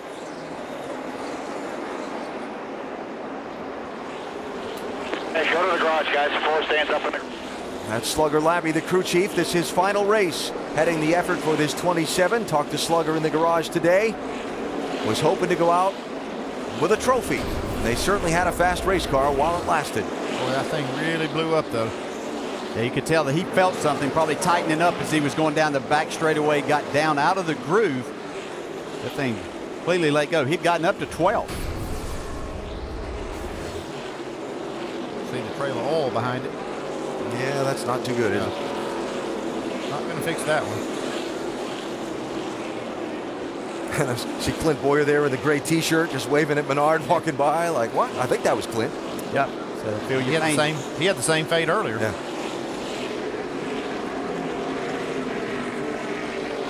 Take a little bit of time with that to clean up the apron and a little bit of pit road there where it got oiled down before he could get into that cutoff to go into the garage area. Yeah. Yeah, expect it'll be a second before we see some pit stops here. So in a moment, to remind you to visit Chevy.com to learn more about the all-new Chevy Silverado, the 2014 North American Truck of the Year. Chevy leading this race, in fact running first and second with Kevin Harvick and Jeff Gordon. We've seen a few teams struggling a little bit. Kyle Busch fading, losing spots. I think there's a lot of cars that need adjusting. Racetrack's in that phase of changing. A lot of guys trying to keep up with it. One thing that was on everybody's mind starting the race, tire wear, tire concerns, and so on. That has not been a major story that we've seen or heard much about yet. Yeah, the one thing that's happened, the cautions have kind of fallen right, and then they kind of short pitted to make sure they weren't going to have any issues on the one green flag run that we had that was long enough. Only went about 45 laps. Going to be a few minutes before pit road is open while they clean up that oil Andy mentioned, both on the pit lane and on the apron where the cars enter the pit road. So we'll take a break here, come back for the action on the pit lane and the restart here in Charlotte.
We're back live at Charlotte. Pit road is still closed while they clean up the oil from the Paul Menard car.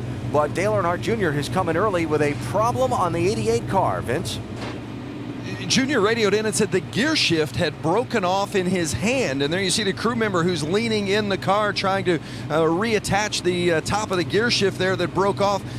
Certainly obviously something they're not going to be able to continue to race with any comfort or confidence. And Junior had complained about a vibration earlier. Not sure if that's related to that, but that has been his primary concern over the course of about the last 25 laps or so. And then just before this caution came out, he radioed in and said the gear shift had broken off in his hand, had to pit whether the pit stops or the pit lane was open or not. They've addressed it. We'll see if they've gotten it taken care of. That's the problem that Hendrick Motorsports has had before. Remember Jimmy Johnson having the same issue a few weeks back. From the way he struggled to get away from that pit stall, I'd say it's not solved yet. They don't have it on there yet because he was having to get out of there in a gear that wasn't first gear. Plus, they didn't put the right side window, safety window, back in the car. And Junior, anyway, because he pitted before pit road was open, was going to have to go to the tail end of the line for the restart from 9th position. And we've got 22 cars on the lead lap. He'll be back right here. And what they may choose to do at some point in time is let all the other cars pit to where they can get right behind the pace car as close as they can, and that will give them, and then come down pit road, that'll give them more time to work on this car and try to get inside. It's tough to get in there, Andy, and try to do all that. I know you've been in that position before. Especially down in where that shifter is broken off. There's a boot, a fireproof boot that goes around the shift lever, so they have to work on it through that, or take it off and get underneath that. And it's difficult to do that quickly. So after the problems in Kansas City when he had a right front tire failure while leading and crashed into the wall and finished 39th last weekend, Junior, another one of those in a must, if not win, finish well situation here tonight.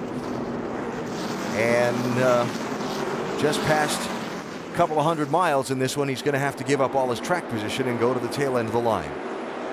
Pit road's open for the lead lap cars here, Jamie. And the front changeup for Kevin Harvick. Remember, his gun was malfunctioning last stop. I just asked him, he doesn't have a replacement gun, so he said it has to work this time. They made a track bar adjustment. They'll put 4 tires on him. They'll fill them up with Sunoco fuel. The car has been pretty good, Vince.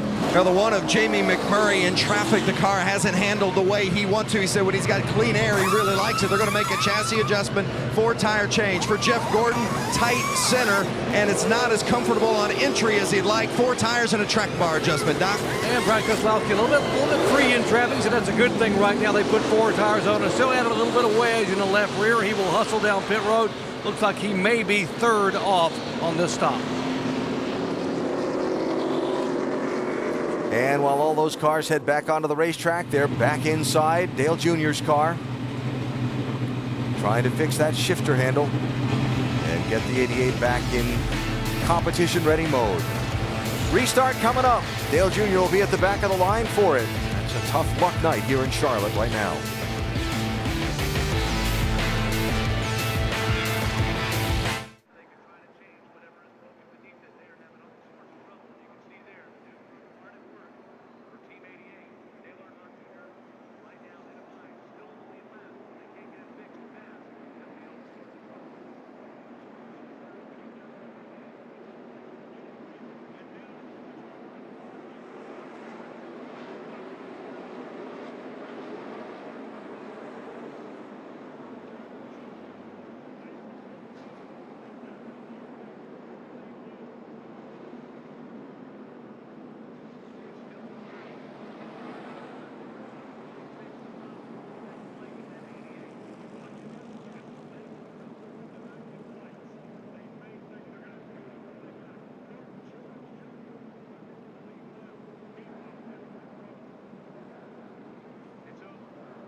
doubled up for a restart in the Bank of America 500 with Kevin Harvick maintaining the lead. On the set of pit stops, Jeff Gordon will be alongside him for the restart.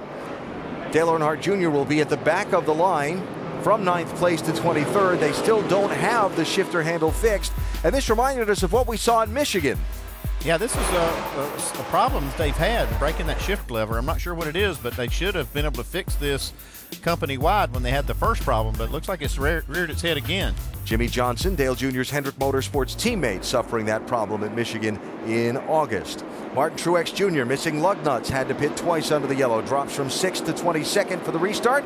And a reminder during the second half of today's race, our NASCAR nonstop coverage presented by Bank of America.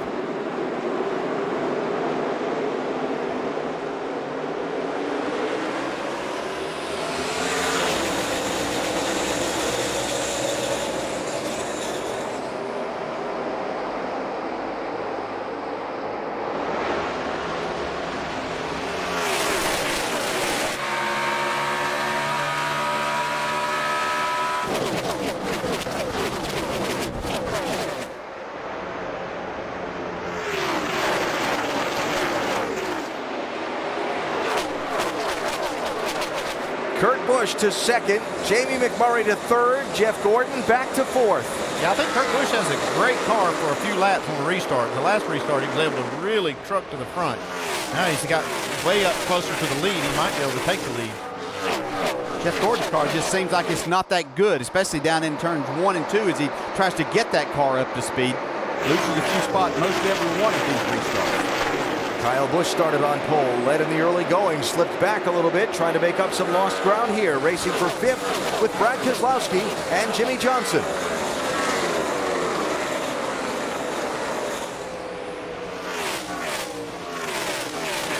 Last lap for the race leader, 190.4 miles an hour. Unbelievable.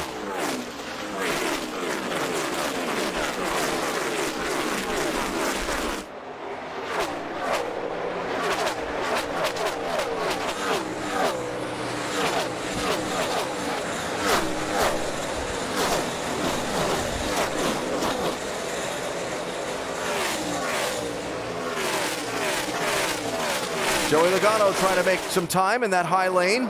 Racing Carl Edwards here for 9th and 10th place.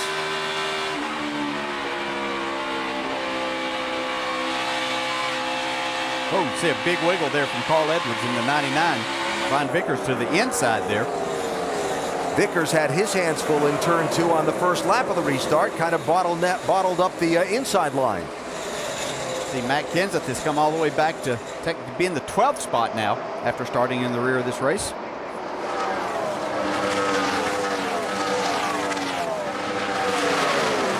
Kyle Larson in the 42 was right behind Vickers when he had his wiggle and had to check up, and cost him a couple of spots as the outside lane went rolling by. 47 AJ Allmendinger, you got to look at there also. Lead lap, 14th place. Casey Kane's behind him.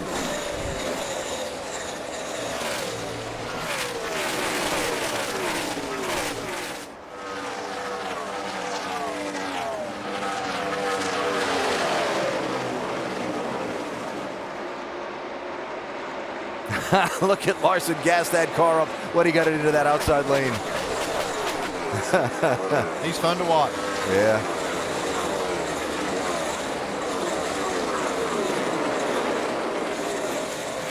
See, Edwards really struggling with that number 99 forward of his right now. They've really just not shown the speed on these mile-and-a-half racetracks. I thought maybe when we got here with the night race and everything, that the track with so much grip that they could be a factor with that. But they're sure not showing it to this point, Jamie.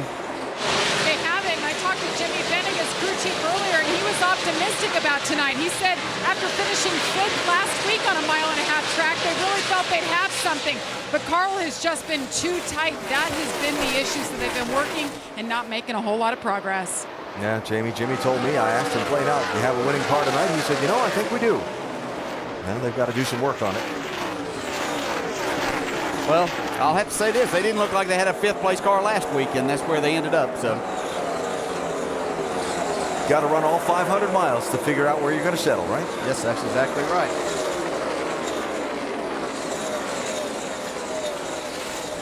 Casey Kane, Matt Kenseth, 5 and 20, racing for 14th and 15th places with Austin Dillon right behind them in the 3. So Dale Earnhardt Jr.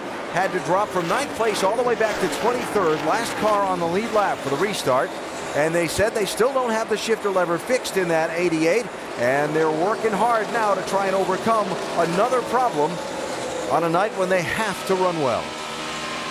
Restart in third. I mean, don't worry about that, TJ. Yeah, we need to fix this. Think about that. I'll handle the racetrack here. Yeah, man, you handle the track. We'll get you dialed in here.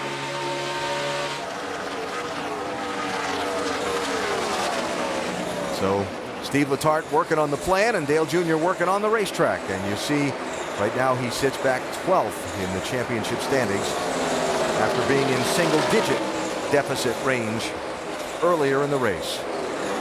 Long night still ahead, though, not even to halfway here at Charlotte Motor Speedway tonight. 153 down, 181 to go in the Bank of America 500. Dale Jr., the championship focus of the moment. We're back to Charlotte after this message and a word from your ABC station.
Just shy of halfway in the Bank of America 500 at Charlotte Motor Speedway tonight. Kevin Harvick, the race leader in that bright red number 4. You look down on Kevin from our aerial coverage provided by Goodyear. Everything they learn making tires for the grueling demands of NASCAR inspires what rolls into yours. Goodyear, the official tire of NASCAR. Harvick's opened up a 1.8 second lead on second place Kurt Busch, with Jamie McMurray, Jeff Gordon, and Brad Keselowski rounding out the top 5. Let's go up the speed update. The drivers in contention for the championship and the progress of their nights in the first half of this race. We start with Jamie. And Kevin Harvick has already led 56 laps, and I'll tell you, the way he's running right now, it's hard to believe. It's been 6 months since this team has been to victory lane. Perhaps they'll change that luck tonight. A couple issues on pit road, but that hasn't stopped them. They went back on their adjustments on the last stop. The car has gotten better, and he is as happy as he's been all night long. Vince? Jeff Gordon in the 24 car has led the most laps so far tonight, 72, but right now he's running 4th as the handle has gone away on this one. They really like the balance of it early, but since then it has gone away a bit. A track bar adjustment on the last stop wasn't really to Jeff's liking, but they're still working on it. Long way to go. Doc? Well, Brad Keselowski has been the man on 1.5-mile tracks this year. 3 of his 5 wins have been on 1.5 miles. Even though he didn't qualify well, he said we will have a really good car in race trim, and indeed he does. Right now, he said the car is just a tick free. That's okay in traffic. He said that's even better for late. By the way, he is biding his time, not going to punish the car to the final 100 miles. Now behind him is the 18 car. That was our pole sitter, Kyle Busch. And man, Kyle said the car has been very, very loose. They came in and put a rubber in the left rear, more wedge in the car. Kyle said the car is loose. I need more left rear spring, and I need more wedge to get the car to grip and turn in the corner. Right now, he is struggling with getting the car to turn at all. Dave. At Charlotte, Jimmie Johnson is a legend. 7 points wins, 4 All-Star wins, still digging out of a 21st place qualifying effort. The car has gotten better. Small adjustments last time, and Jimmie currently running in the 7th position. Ryan Newman's car has been loose early, tight late, but the last time just a little bit tight. They made an air pressure adjustment. He radioed about 5 laps ago. Best it's been all night. Doc? And how about the guy who won last week, Joey Logano? There is Joey in the 22 car. Joey's, the problem they've had here the last 2 races, the car has gotten very, very free. He said, we're not going to have that tonight. Well, indeed they haven't. The car has been very tight all night. They came in and put tape on the grill, made an adjustment with wedge in the right rear, which would free the car up. Still very snug for Joey. Jamie. And Carl Edwards started the night 10th. We already talked about the fact they thought they had a pretty good car going into tonight's race, but they've been taking big swings at it because it has not been handling the way they wanted. Track bar and wedge adjustments every stop. Carl just radioing in. He can't do anything. He's just loose on the gas. Dave? Kasey Kahne started the night 8 points below the cutoff line and has been struggling of late. On the last pit stop, they made 6 adjustments to that 5 car. Tape, spring rubber, air, left front packer adjustment. A lot to try to get this 5 car better. He says they're still waiting on it in the corners before I can put the throttle down. Jamie. And Matt Kenseth running 17th right now. Remember, NASCAR said he made an unapproved adjustment early to start the race. He dropped back to 42nd. He made his move up to mid-pack early, and then the car just stopped rolling. They've been adjusting on it, trying to help him out, and he's still saying he's just a little bit tight as he searches around for a better groove to make that car handle better. Vince?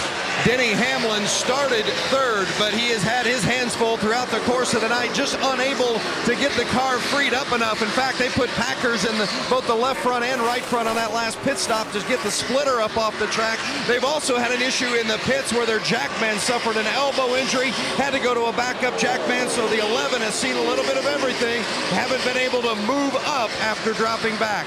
And of course, the 88 of Dale Earnhardt Jr. We've talked a lot about the issues that Jr. has faced tonight, including the gear shift breaking off in his hand recently. That's what he's had to deal with. They came in on multiple stops to try to fix it. Still not fixed to his liking, but they're making do, and it's a pretty gallant effort so far, Alan.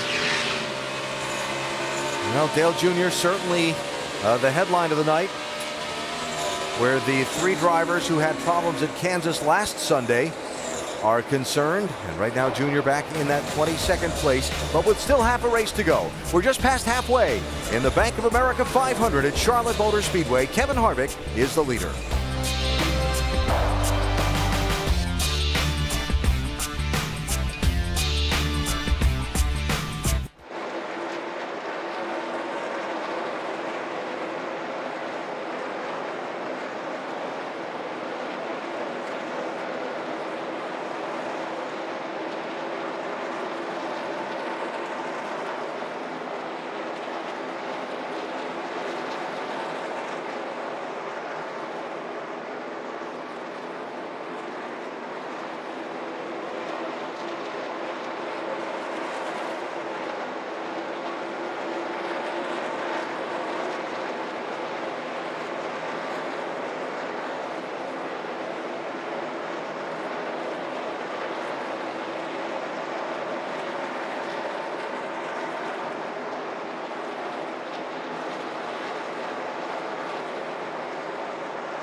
The Bank of America 500 at Charlotte.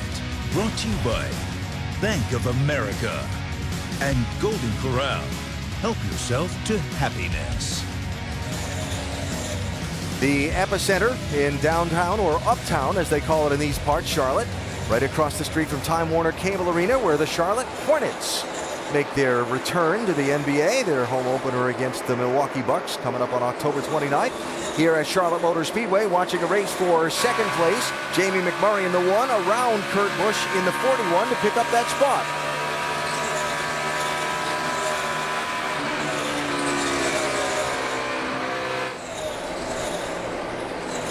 We just ran you through the first half of the race progress of the drivers that are in the chase for the NASCAR Sprint Cup. 4 of the drivers in the top 10 in tonight's race are not in the chase. Here are 2 of them, McMurray and Busch. Yeah, certainly having solid runs. And we talk about the winner of this moving on to the next round. Well, not necessarily. One of these drivers that aren't involved in the chase should do that, then that's going to make 11 nervous drivers next week at Talladega. Update on McMurray from Vince. Oh, we shouldn't be surprised that McMurray is running well tonight. He won the All-Star race here in May, finished 6th in the 600, led 34 laps. He's won here a couple of times in the past, and this team is really improving. Keith Rodden on the right-hand side of your screen, his first year as the crew chief on this one. They've really hit their stride down the stretch. He'd like the car to turn a little better, but otherwise McMurray's been happy with the way things have gone so far. Doc? And back behind him, no surprise that Kurt Busch running well. Daniel Knos, the crew chief here, has dialed in Kurt, basically going with the same setup that the 4 car Kevin Harvick is running tonight, and Harvick is the leader. Now what's happened is Kurt has said the car is a little free on early takeoff. They went back on 2 previous adjustments, added some wedge, and the car took off. But right now Kurt says the car is a little too free center off. You see it wiggle right there, free center off. That's why he lost that spot a moment ago to McMurray. Alan? Kyle Larson and Brian Vickers, the other 2 non-chase drivers in the top 10. And Larson has really been a show in these last couple of laps. He's not just running up against the wall in the center and exit of the corners, but for several laps now, he's gone into the corners. He might change his line here while he tries to pass Keselowski, but he's gone into the corner, just about scraping the wall down in turn 1. You see, he didn't get in quite as high there. I think he thought that the 2 was going to go in up against the wall, and he was going to have to go to the bottom, so he didn't get the line that he wanted. But it was so visible, you didn't even have to look at the monitor to see who was the fastest car on the racetrack right now, there for about 5 laps. It was this 42. Look at that, how high he goes into that corner. He is right there. Look at the momentum he gets off there. I mean, no contest going by the 2 car. Doc, he is some kind of fun to watch, this Larson kid. Oh, indeed he is, and they've been working all night, Alan, to try to tighten him up. And they told me that Kyle's a lot like Jeff Gordon. He likes to feel the car under him. If we can get enough rear grip and he can feel the car, he'll run right up there inches away from the wall. And if he does that, he's very fast. With that latest adjustment, they've got the car tight enough for him. That's why sometimes late in the race you see Kyle really making a move. It's tight now, and he's running right up on the wall very, very fast. Yeah, and right there as we watched him, going into these corners, you talk about how high he is there. That's the key to making this high line work, is being able to stay up there on the entry to the corner. You can keep your speed up, but he doesn't overdrive it getting in. He doesn't get on much brake, but he's back to the throttle so fast and so hard, just makes these straightaways extremely long. Look at that. That is so much fun. Now, while we're watching Larson from on television and up here in the booth, somebody else is watching his line from inside the cockpit of one of these race cars. All right, so the 42 is up on the wall, the highest car on the racetrack, coming pretty good right now. Chad Knaus feeding Jimmy Johnson that information, and now here Jimmy is running the high line, trying to see if it'll make some ground up and some speed.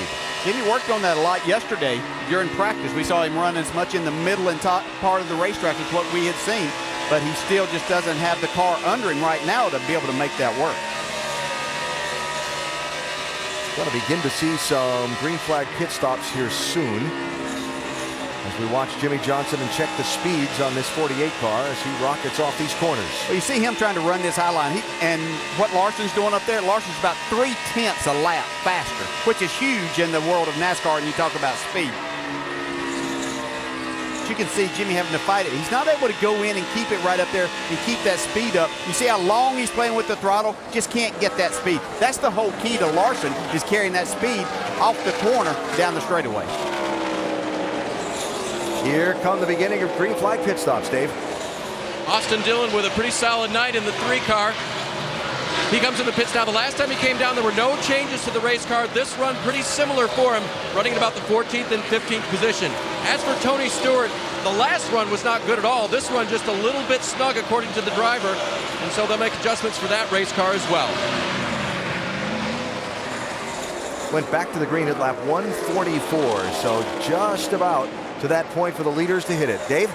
Kasey Kahne thought he might be one of the first ones pitting. His crew chief told him we may short pit because the report from the driver was the right front is not working.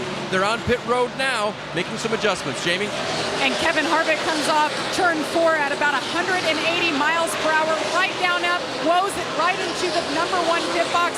They're counting him down slowly. He'll come off, exit here, slows it up. You do not want to get busted speeding in this first segment here. You see the lines that he's going over. That's the segment. He pulls into his pit box saying he's a little bit too loose now. They do want the wedge adjustment. They were going to leave it alone, but they need to keep up with the track. 4 tire stop. There's the wedge adjustment.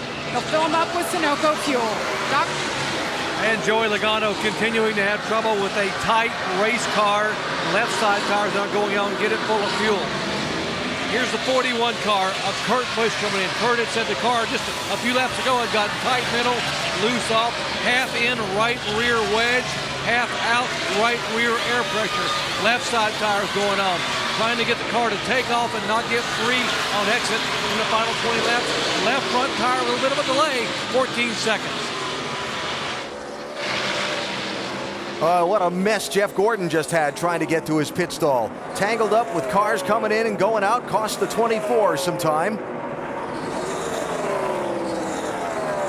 It's going to be a 4-tire change for Jeff Gordon. They're also going to make a track bar adjustment going back on the adjustment they made before. Car just still pushing too much, and they took the side bite out of it with that last stop, so they put some tape on it as well. The 88 of Dale Earnhardt Jr. Jr. had the gear shift issue earlier, had trouble, hard time gauging what speed depending on what gear he would have the car in. So they made a 4-tire change as well and a chassis adjustment. Doc? Brad Keselowski coming into the 2 car, saying the car just a little bit free, not bad. They've been trying to stay ahead of that by putting wedge in there. There's a right rear adjustment for the 2 car. Brad saying the car's gotten better and better, still not trying to punish it. And now a left rear adjustment, put a half around the wedge in the left rear, he's away. So Keselowski got tangled up with Junior's crew trying to push his car away, getting to his pit stall. Jeff Gordon got tangled up with some cars getting to his pit stall. Yeah, Kevin Harvick also had an issue, but this is Jeff Gordon getting down in there. Had some cars trying to leave, some others trying to get to their pit box. See Gordon really have to slow down, cost him quite a bit of time. And then Brad Keselowski giving up time to Dale Jr.'s car, trying to push his car away with only having high gear to select. Yeah, Harvick had the car, the 66, to come in. You can see just how tight that was. So that cost him quite a bit of time. I'm sure that Rodney Childs will have a talk with them next door about trying to pit on a different sequence.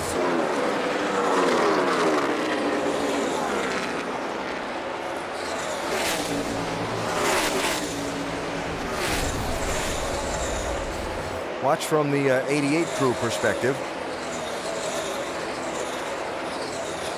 Yeah, it's really hard to get those cars to go in high gear. And 3, that's it. You're only allowed to push the car 3 pit boxes by NASCAR rule now.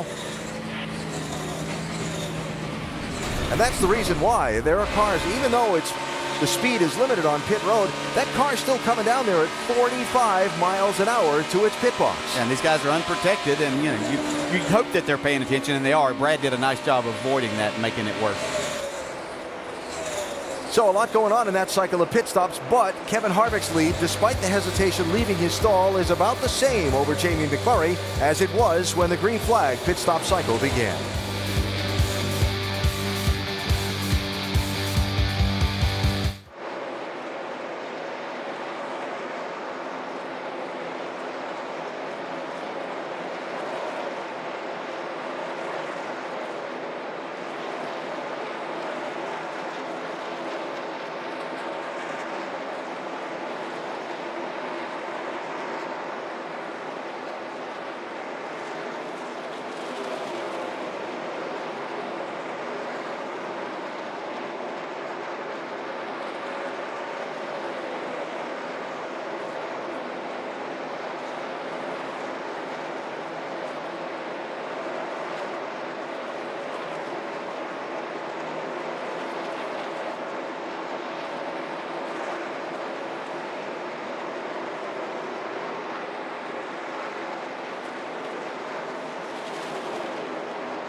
Reminder about Monday Night Football this week. Divisional matchup with Colin Kaepernick and the 49ers facing the Rams. It's San Francisco, St. Louis, 8:15 Eastern, 5:15 Pacific on ESPN and Watch ESPN.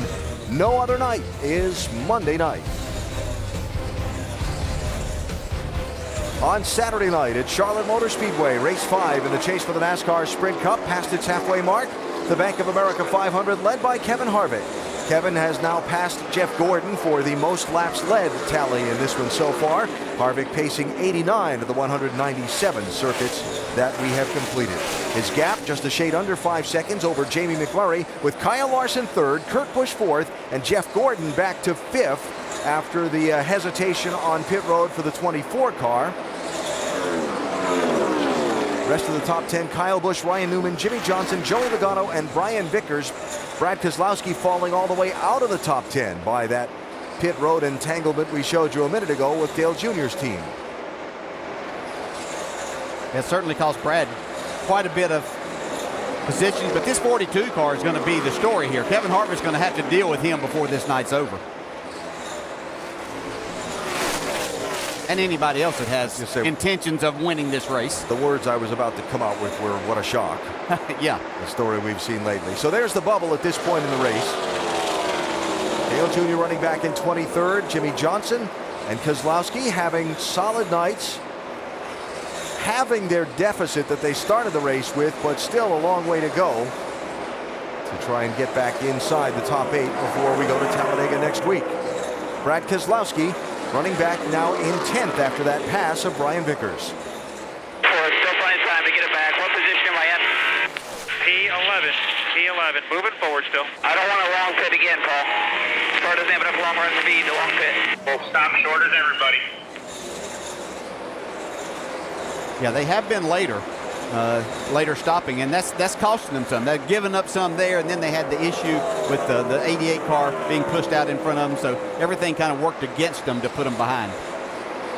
So Keselowski falling 15 seconds behind the race leader Kevin Harvick from that pit road to do. Tony Stewart going a lap down. Stewart in 20th place, started this race in the top 5 in 4th position. After a solid opening run, the handling has gone away on that 14 car, and smoke sliding back. There's Jeff Gordon trying to move forward again. Yeah, and 2 cars, drivers kind of going opposite things. We saw Kyle Busch in the 18 falling back earlier, had some handling issues. His car was not doing what he wanted. Jeff Gordon was up leading at that time, and now Gordon struggling with his a little bit. Kyle's made somewhat of a rebound, get close to the top 5 here. The thing we've seen consistently from Gordon's car tonight is that longer run speed is his forte. The initial go on a restart or the initial start hasn't been their strong suit.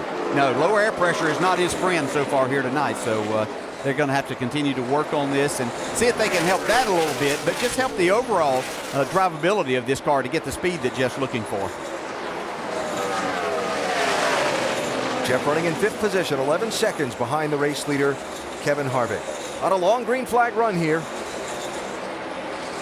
Currently 60 consecutive laps, nearly 100 miles without a caution flag. And Kevin Harvick has led almost all of them. Time to go NASCAR nonstop. From Charlotte tonight, it's presented by Bank of America.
Kevin Harvick continuing to lead and continue to run up the number of laps led he's had in this NASCAR Sprint Cup Series season. Unusual because he'd only ever led 1 lap in this race prior in his entire career.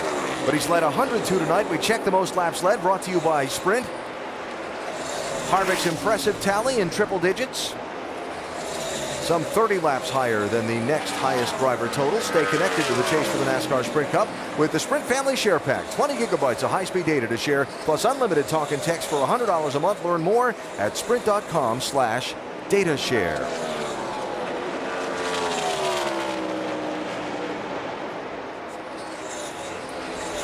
Harvick leading McMurray by 5.9 seconds. Look at that total of laps led on the 1.5-mile tracks. And his total for this season starting tonight was 1,653, plus the 103 tonight. Yeah, they've had a lot of speed throughout this entire year. The one thing that they haven't had is translating that speed into a lot of victories when it looked like that they had the car to beat.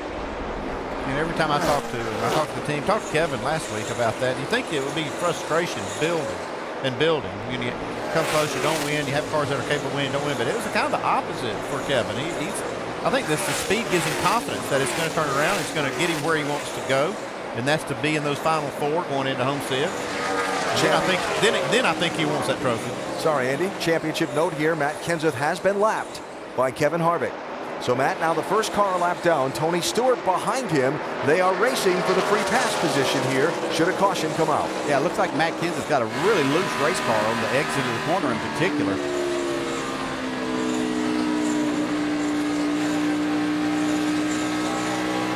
Just joining us, remember, Matt Kenseth had to start at the back of the field after an alteration to his car post-inspection on the grid. NASCAR sent him to the tail end of the field from 22nd starting spot. He made it halfway back through the pack pretty quickly, but Jamie, his progress has very much stalled since then. It has. He's kind of gone in waves. The car's never been great, but it's been better than it is now. He's saying that he's just tight. That's been the problem, and now it's so bad that he's loose. So he has both conditions going through the corners. They've been adjusting, and they're just not gaining ground on it. And fighting to stay that first car 1 lap down, and it's not going to work. So now Tony Stewart positioned for the free pass if a caution should come out. And Matt slipping back now to be right on the cut line where the championship standings are concerned. I'm telling you, and you know, we talk a lot and have said a lot about Talladega next week, but this is setting up to probably one of the most incredible races that we've ever witnessed there. Just these drivers that have one there that are capable of winning, and that's going to be the only thing that's going to get some of them through to the next round, and they're going to understand that, and we're going to benefit by being able to watch these drivers perform at that.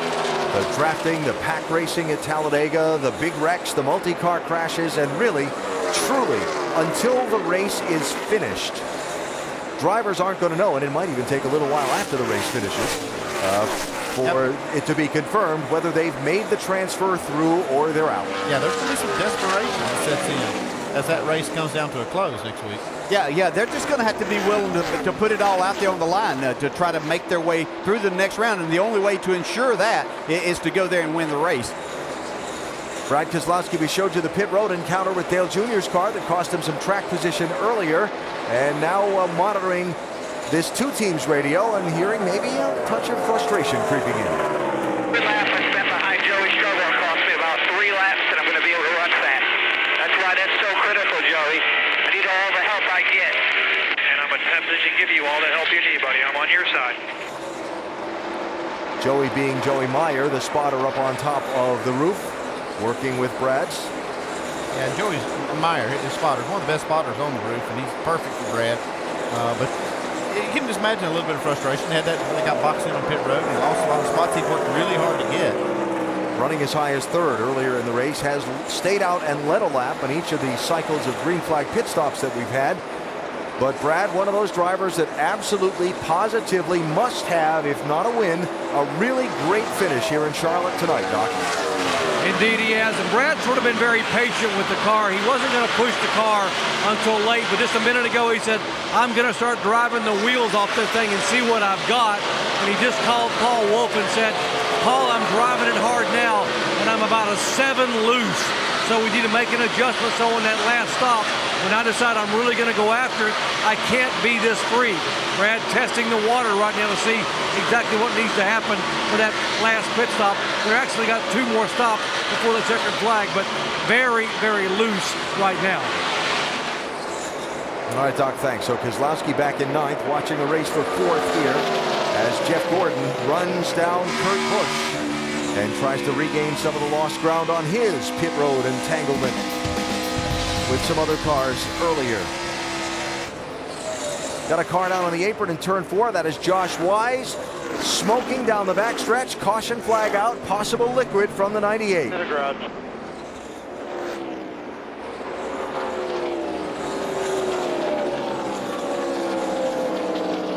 All the way to the garage, bud. He's right here in front of you. Hey, you see this engine letting go right there. Parts and pieces coming out. Yep. That was a big one there.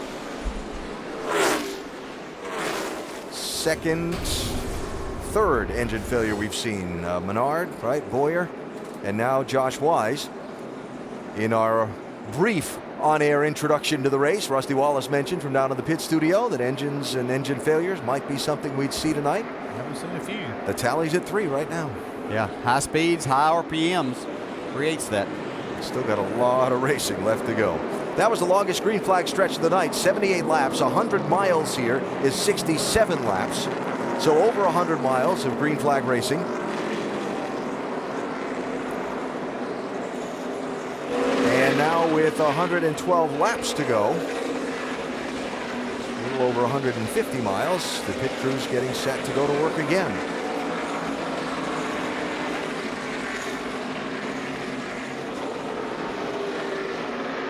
A lot of pressure on these pit crews, especially these cars that are on the bubble. Of critical importance, Carl Edwards, 3rd in line, had just been overtaken by leader Kevin Harvick before the yellow. He is the first car a lap down. He's going to get the free pass back onto the lead lap at this caution.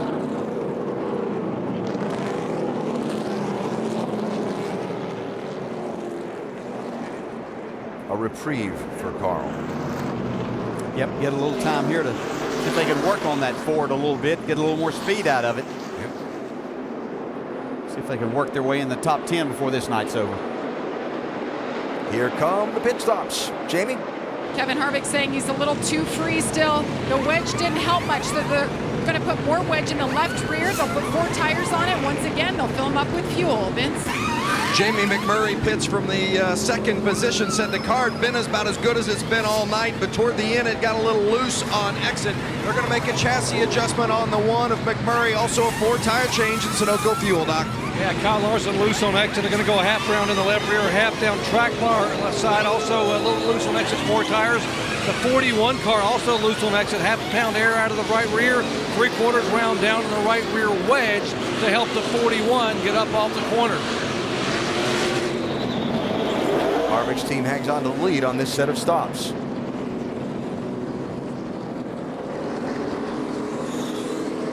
And back to work on that broken shifter lever on Dale Earnhardt Jr.'s 88 car. Caution out here at Charlotte in the Bank of America 500. We're back after this from your ABC station.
Under the lights at Charlotte Motor Speedway for Chase race number 5, 110 laps to go.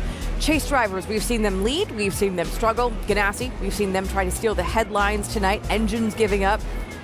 We've heard Chase drivers getting twisky on the radio. There's a lot of pressure in this race tonight. Hello to you. I'm Nicole with Rusty and Brad. We start with a 5-hour Energy rapid recap because it has been an interesting night, starting before the start of this race with Matt Kenseth, an unapproved adjustment to the car. NASCAR said remove a decal, then they made him start at the back.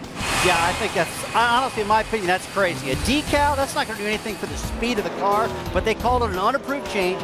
He had to go tailback, and I've been fuming mad if I was him, I'll tell you that. But he's up to a little bit now. He's moved up to the pack. He's 22nd, but he's a lap down, and his car's not handling too good. Dale Earnhardt Jr., lap 137, was running 9th, broken shifter handle. Yeah, we saw this a few weeks ago with one of his teammates, Jimmy Johnson, had the same situation, and they've been trying to fix it the best they possibly can. It's just not comfortable for Junior, and he's in a heck of a position right now, in a lot of trouble. Also 1 lap down. Then there's Kevin Harvick, been out front for 116 laps tonight and counting. He has led Rusty so many laps, not just in this chase, but this season. But the problem is Harvick hasn't been able to close. Harvick hasn't won since Darlington, race 8 of the season. Yeah, that's a long time back, no doubt about that, and that's on my mind. He's been running so well, Kevin has. He used to be the closer. I mean, you wouldn't see the guy early in the run. He would close it, get it done, and win. Right now, he's getting it done early, and can he finish the thing up late? We'll see what happens, Alan. Rusty, thanks. Pace car off. Kevin Harvick, Jamie McMurray, side by side on the front row for this restart that'll come with 108 laps of racing left to go.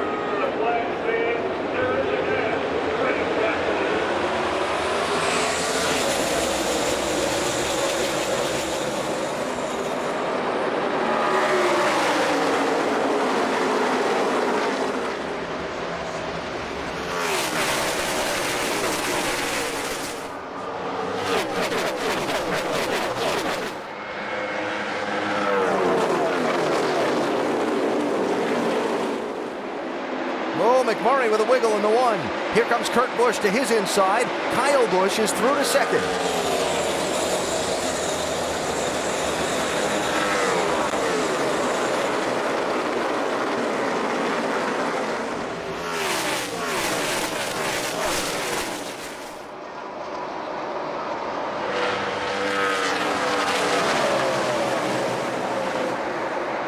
Jimmy Johnson, Martin Truex, 48, 78.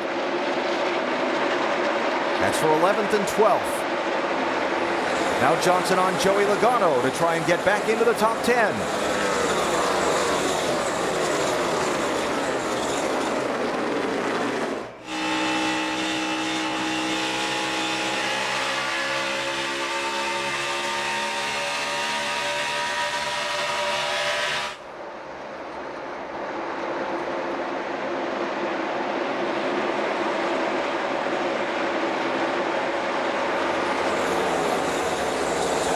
Speeds are so high at this racetrack, and the air that moves around these big race cars as they cut through it at that speed is so tricky when you're side by side in these corners. Yeah, the way that these drivers and teams set these cars up now is by maximizing that effort that they have to get all the downforce that they can. And when you're side by side with someone, you're not getting all of that air to all the parts of the car that you need to do that. So it makes it really, really difficult for them, these drivers, to drive these cars at these speeds in those conditions. You have to be extremely careful, especially on the entry of the corner.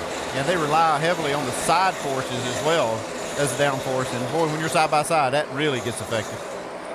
McMurray holding off Kurt Busch for third.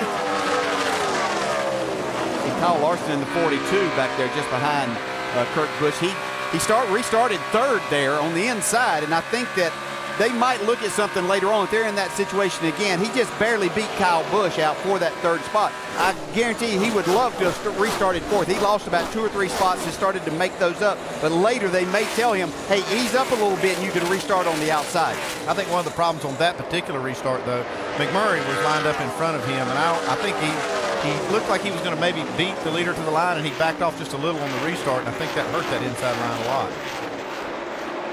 And right behind Larson, Brad Keselowski gaining some nice track position on those pit stops. Picked up now to 6th position. Yeah, made a lot of gains there. You see Austin Dillon in that 3 car They're in the 7th spot. Great run for him tonight. He's been solidly getting more speed week in and week out. He completed a lot of laps, more than anybody else this year. So he's getting that experience, but now he's finding the speed that they need. Martin Truex, Joey Logano, 11th and 12th at stake. Brian Vickers also joining in the 55. Yeah, I think when you go back to Austin Dillon, I think they brought a little more steam under the hood this week, too. I was talking to Richard Childress in the garage, said they were really working hard trying to make their cars faster. Danica Patrick in the 10, also in this fight for position. Danica running 14th. A.J. Allmendinger right behind her in 15th. Yeah, Danica at one time in that last long run, she was the next car to get lapped. She actually passed about 3 cars to get herself out of that spot. Those other cars getting lapped, and finally Carl Edwards is the one that got the free pass. So she did a great job of making up some time there, staying on the lead lap. Good run. Yeah, a lot of laps during that run were top 3, top 5 speeds on the racetrack. So car's fast. So Danica in 14th position. Saw Dale Earnhardt Jr. on the way to the commercial break after the round of pit stops, or in this case during the pit stop for Jr. His crew in the right side working on that shifter lever again. He lost a lap in that series of repairs, so Dale Earnhardt Jr. now a lap down in 23rd position. Remember, he had been overtaken by the leader in that run. So I guess what I'm trying to say is he's not on the lead lap. He didn't lose a lap in the repairs. He lost it on the cycle before the stop. He was a lap down even though he pitted with the leaders. Talked myself into that corner, hopefully back out. And Junior's running in 23rd, a lap down. Nobody able to run with Kevin Harvick in this middle section of the race. Harvick out front at 350 miles.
As you saw in our NASCAR Nonstop coverage, caution out for a Brian Vickers spin off turn number 2. Here are the leaders on pit road, or most of them anyway. Jamie? Lucky break for Kevin Harvick. He thought he had a tire rub. He said the balance is good. Right sides and fuel only was a call by the driver. Vince? Yeah, the balance changed a little bit for the one of Jamie McMurray on that last run. It was a little too loose in. It's going to be right sides only and Sunoco fuel for McMurray, Doc. And a half a pound air out of the right front tire, and 2 tires only for the 41 car Kurt Busch pull on the fender. Likewise, 2 tires for Kyle Busch, and he will be the first car off of pit road. Strategy session there. A lot of right sides only. And a strategy call by Austin Dillon's team, not pitting, and he will be the new leader. Caution for Brian Vickers, who ran into some troubles off of turn number 2. It's hard to tell if he just got loose or possibly a left rear tire went down. The thing turned around awfully quick. You have to think that something went wrong there. Looks just like a tire, maybe ran over something and cut a left rear tire. Kept it out of the wall, though. Just barely. Nice job. Oh, little contact.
continuing to work on that broken shifter lever on Dale Jr.'s 88 car under this 5th caution of the Bank of America 500. Vince?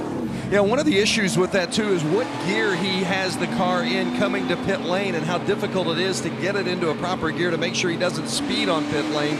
They put a vice grip on the shifter lever this time through, hoping that that helps Junior. Also, the car was a little bit too free that last run. Steve Letarte has really had his hands full, as has Junior, throughout the course of this night to try to have something here to work with down the stretch.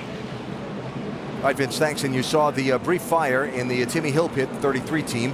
The car driven away, and the spilled gasoline, it looked like, quickly extinguished, so all appears good there in that team's pit.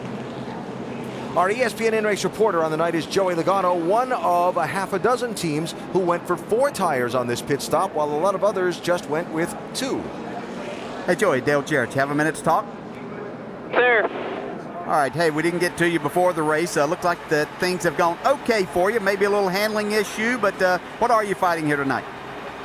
A little bit of everything. We fought some adversity at the beginning of the race and trying to recover from that.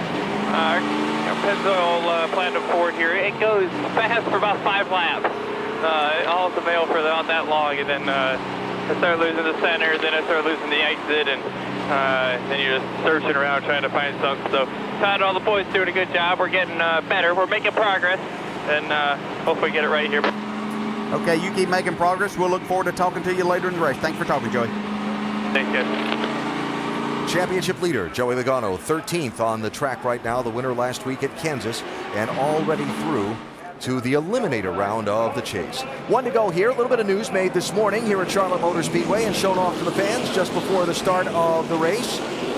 The 2015 Toyota Camry Sprint Cup Series race car was publicly unveiled. There it is. It'll make its debut at Daytona this coming February during Speed Week, and if you'd like to learn more, follow Toyota Racing on Twitter. Little redesign of the street version of the Camry and the race car redesign to go along with that.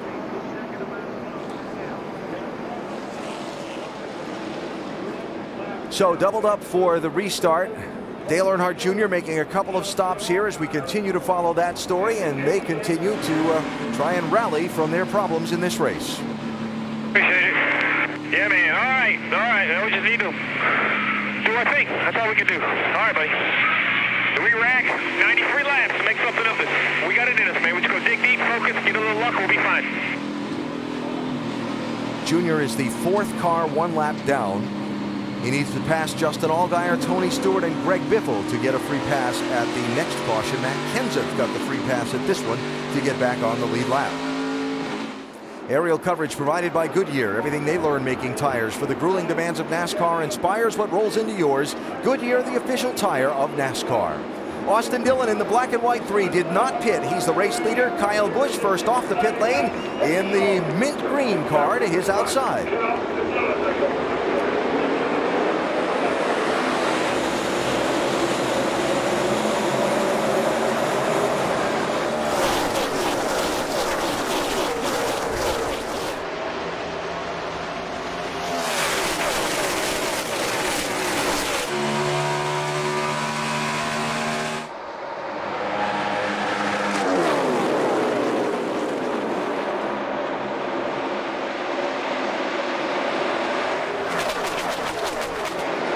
Kyle Busch to the race lead.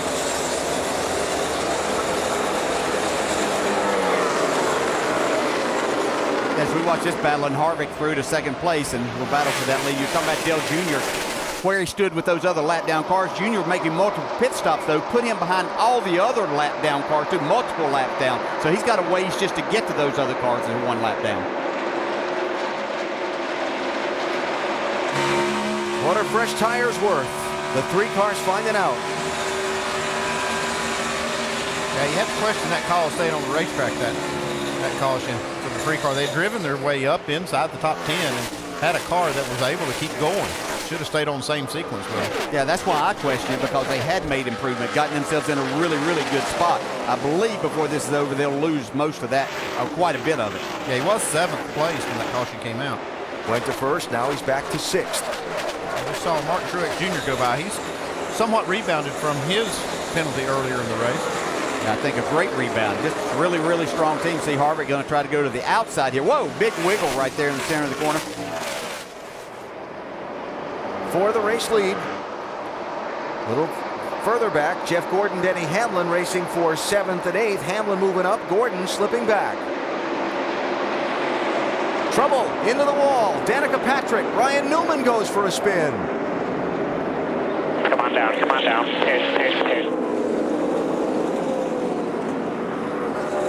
And the right side of the 10 all used up, as is the orange cone. Right front's down on Newman's car. Right front looks like it was down. 4th in the championship starting the night. Danica was 11th, Newman 13th when they went into turn. Pit this one.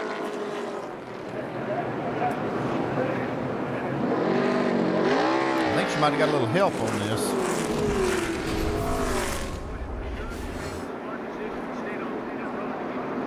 And a little contact from Joey Logano. You can see the brake rotors glowing red on Logano's car. Hard on the brakes, but still got into her. Yeah, it looked like Logano thought that with her entry into the corner being a pretty wide entry, but that's what the way that you attack this racetrack. He thought that that hole was going to be opened up there, and once he realized that she was coming out, here. hard on the brakes, but not in time. Clear down. Newman locking it down and spinning to avoid piling in. Yeah, just barely missing that. See Casey Kane just slipping by on the inside.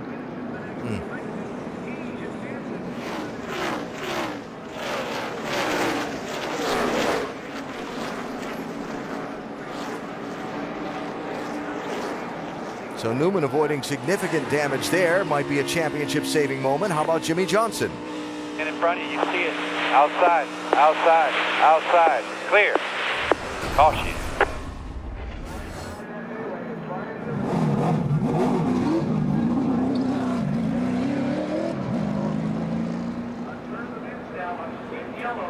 Looks like she chopped you. Yep, not getting chopped no more by her. Check the right front. Always two sides to a story. Yeah, that's too bad. I mean, Danica had a really good car tonight. I'm sure she's not going to be happy about it. Pit road is open for lead lap cars. Austin Dillon will be a taker. Brad Keselowski also coming in.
Down to the final 85 laps of the Bank of America 500 for the NASCAR Sprint Cup Series, Charlotte Motor Speedway. Don't forget NASCAR.com has all your latest NASCAR information. Wrapping up the 6th caution flag of the race, brought out with contact between Danica Patrick and Joey Logano in turn 3. Ryan Newman spinning to avoid piling into Patrick. Tonight's biggest movers brought to you by Cars.com. All drive, no drama. Matt Kenseth back on the lead lap. After starting at the tail end of the field, Kyle Larson making his now customary charge from mid-pack to the front.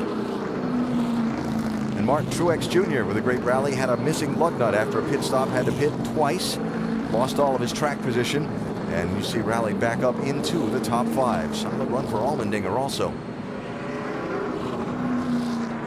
Sweeping up the outer lane of the track, so it's going to be another minute or so before we go back to green. Back to Charlotte for the restart after this from your ABC station.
Back live, the Bank of America 500. Field doubled up for a restart here at Charlotte. That'll come with 82 laps to go. Kyle Busch is the race leader, choosing the outside lane. Kevin Harvick to his inside. Keep an eye on Kyle Larson, who does have that outside row for a restart, and he talked about before that he might like. Had a little trouble on these restarts. See if he can get going this time.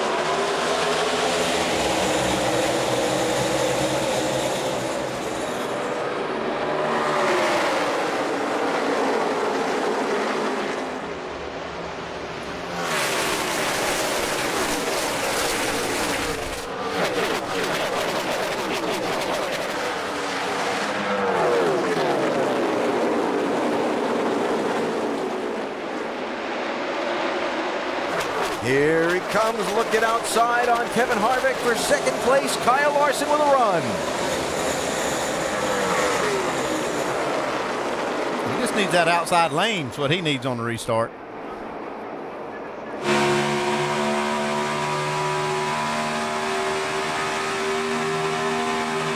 So Larson to second. Somebody else making good use of that outside lane right there, the blue 2, Brad Keselowski. Yeah, I believe that was a little strategy move that they might have played there. We'll see how all this plays out, but they came in, got 4 tires that time, maybe setting them up to get 2 tires later that could put them ahead of these other cars that just had 2 tires from the previous time. How about it, Doc? I asked Paul Wolf just that. I said, was that a strategy move? 4 now and 2 later. He said, it all depends on how good our car is. We're so good on 4 tires. But Brad just called him and said, guys, watch this. I'm moving. I'm going to go as close as I can to the front and get there before our final stop. So be sure to alert the 22 car that I'm on my way. If he drives to the front, he can just get fourth the next time. That's right. He's all behind. He can set the strategy then. Yeah. No need to alert the 22. He's by him.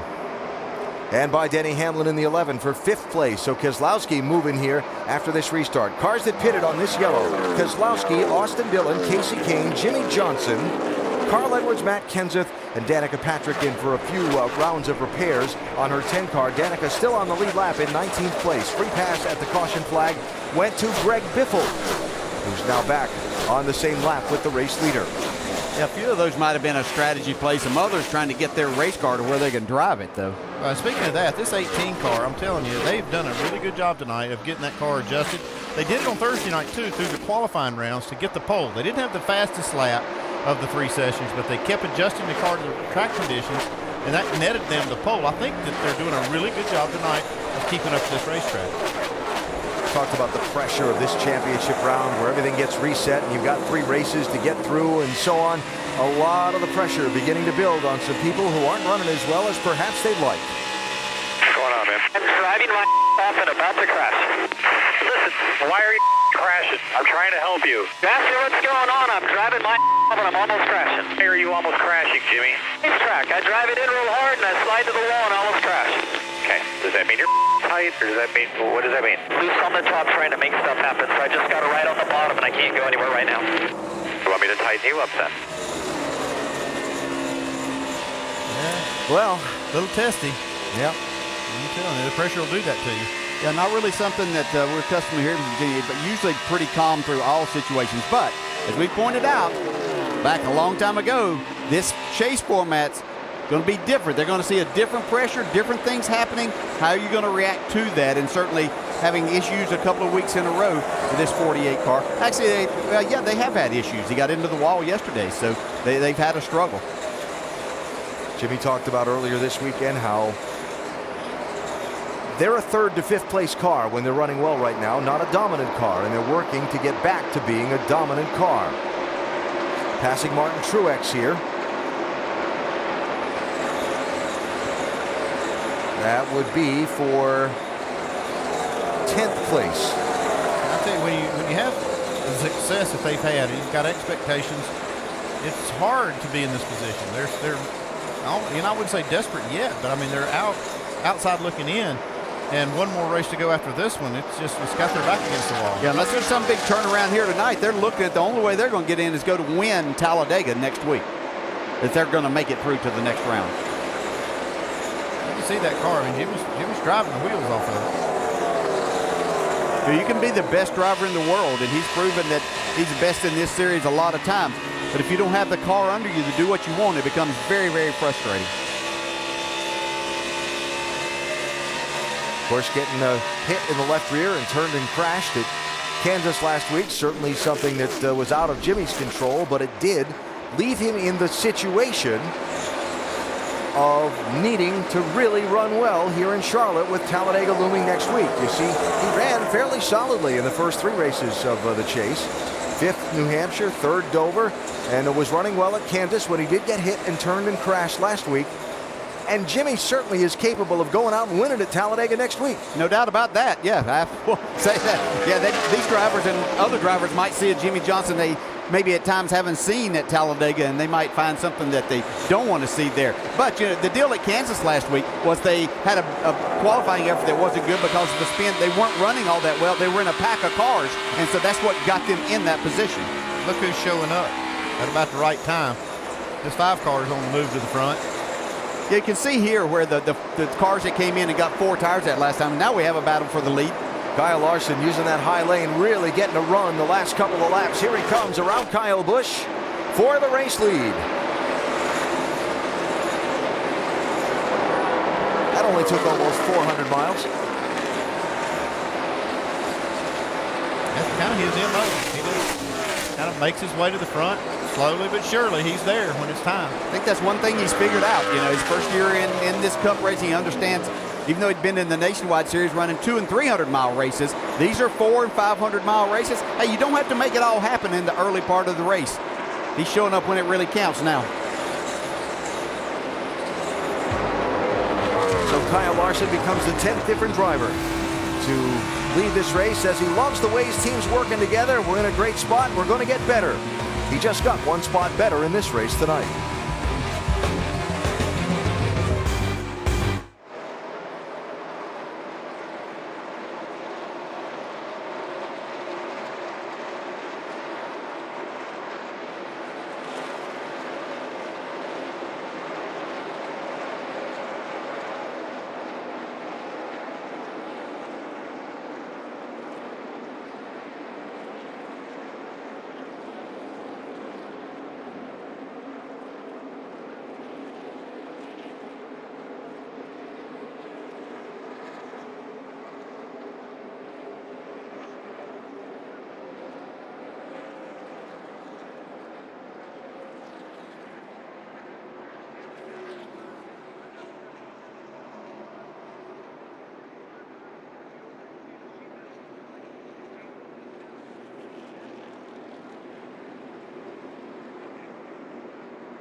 You saw in our NASCAR nonstop coverage, Michael Annett with the right rear missing from his car. Bringing out caution flag number 7 in the Bank of America 500. Pit road open for lead lap cars here. Not everybody comes in. Keselowski stays out. Jamie? Well, Kevin Harvick only had right side tires last time. He wants 4 this time. He was loose but got better. No changes here. They'll fill him up with Sunoco fuel as they work on the left side. Doc? And Kyle Larson, they finally been able to fix the 3 on exit. That's why he was able to make the pass. They're going to go ahead and go with 4 tires. Had a debate for a minute whether to go with 4 or 2. Decided to go with 4 tires, left side tires going on. And Kyle Busch said the car fired off about a 1 tight. He decided to go ahead and change 4 tires. He said it got to be a 2 tight, wouldn't turn. That's why he lost the lead. He's down and away. Big strategy play there. Keselowski doesn't pit. 3 others get right sides only. Reset it and restart it for you when we come back to the Bank of America 500.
Cars a lap or more down, leaving pit road here at Charlotte as we're inside the final 100 miles of tonight's Bank of America 500.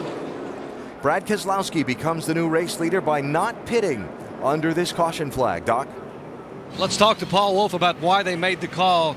He was making his way to the front. Yellow comes out. You opt to leave him on the racetrack. Why? Yeah, I think it was an aggressive play, but that's what we think we're going to need to do to win the race. We kind of talked about it before the race, some different scenarios, and it's kind of played out how we thought, and so we stuck to our plan. Are you surprised he got so aggressive on the last restart? 89 laps to go. He said he's going to make a move and see what he could do with the car that early instead of waiting later. Well, we're getting down with only one more stop left, and you got to be in the top 5 here to think you're going to have a shot at it with one stop left. And we're in that position now, so hopefully we can keep it up front. Out front, a strategy move may be risky, but it might work out for Brad Kay. Alan? All right, Doc, thanks. And the field getting the one to go signal here. Right side tires only for Denny Hamlin, Jimmie Johnson, and Matt Kenseth. Put them up to 2nd, 3rd, and 4th. Then Kyle Busch, the first off the pit lane with 4 tires, restarting 5th. Tomorrow night on ABC, Resurrection, one of television's most compelling dramas, is all new. Resurrection tomorrow at 9, 8 Central, here on ABC. So there'll be 63 laps to go, a little less than 100 miles when we restart. Everybody still needing to make one more pit stop to make it to the finish. Brad Keselowski, the leader, again, not pitting under this caution. The next 3 cars, Hamlin, Johnson, and Kenseth, rights only. Then back to Kyle Busch and Kevin Harvick, the first with 4 tires off the pit stops. Kyle Larson all the way back to 8th in the shuffle of pit stops and pit strategy and so on in that 42 car. Make that 7th place for Kyle.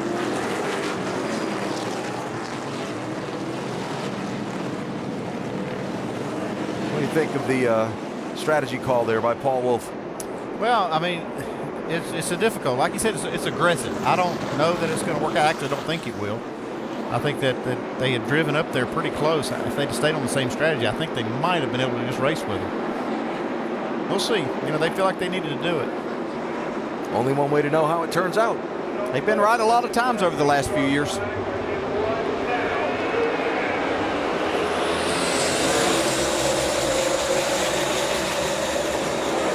Oh, trouble. Contact there. Kenseth and Keselowski.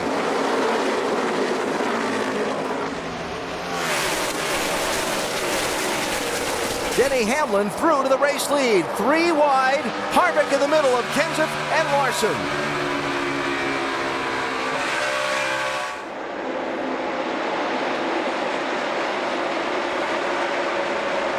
And Matt Kenseth in trouble. Yeah, he's got damage on the right side of that car.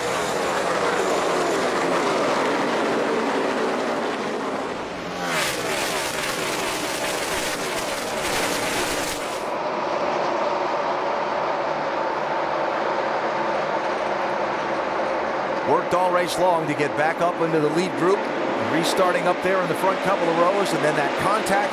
Now he's sliding way back. And now he's racing. You see the 88 car, he's racing that 55 to stay the first car 1 lap down. Yeah, that didn't look like a big pass at the moment until you look at the board and see that is. With the 20 struggling like he is and the damage that he's got, something comes off of that or creates another issue for him. 88 needs to be in that spot, try to get back on the lead lap. Yeah, what happened between Keselowski and Kenseth here? Let's see, Kenseth gets a really big run on the start here. It looks like he goes to the outside and 2 goes to block him. That's all it was. Kenseth had a huge run. See, the 2 cars got some damage on the right rear also.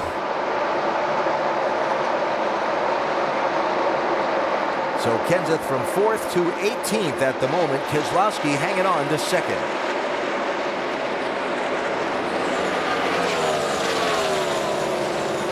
You see us peeled that back corner, that rear bumper, off of that 2 car.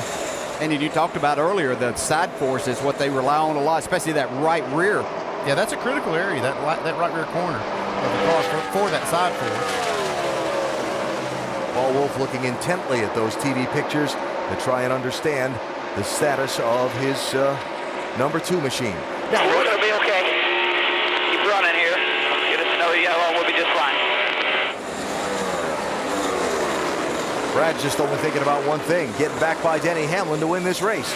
Wasn't it just a little while ago we played that radio with Jimmie Johnson being super frustrated? And now the 2-tire call by Chad Knaus to get a little track position. Here's Jimmie running 3rd and trying to hold off some of the guys charging behind him. I see something right there that I haven't seen from him when he's been running that high line. We win, we transfer. He was able to really get back to the throttle and carry a lot of speed on the exit of the corner. Even when he's been running up there before, he was kind of playing with the throttle and really not being able to utilize what you're trying to get from that, and that's a lot of straightaway speed, a lot of speed on the exit of the corner. And if I understood that brief little radio snippet we caught live, Chad Knaus saying to Jimmy, remember, if we win, we transfer. Yeah, just a little reminder, a little incentive. Pretty sure he didn't have to tell him, but, well, good reminder.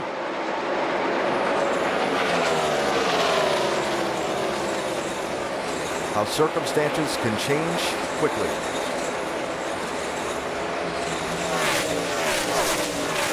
But if this runs out for a little bit, this 42 will be back in command of this race here before too awfully long. The outside's been his favorite lane right now. Jimmy Johnson's got that occupied, so he's going to have to pass him down low. Yeah, and it'll take him a lap, maybe a couple, to make all of that work, but you'll keep working on him.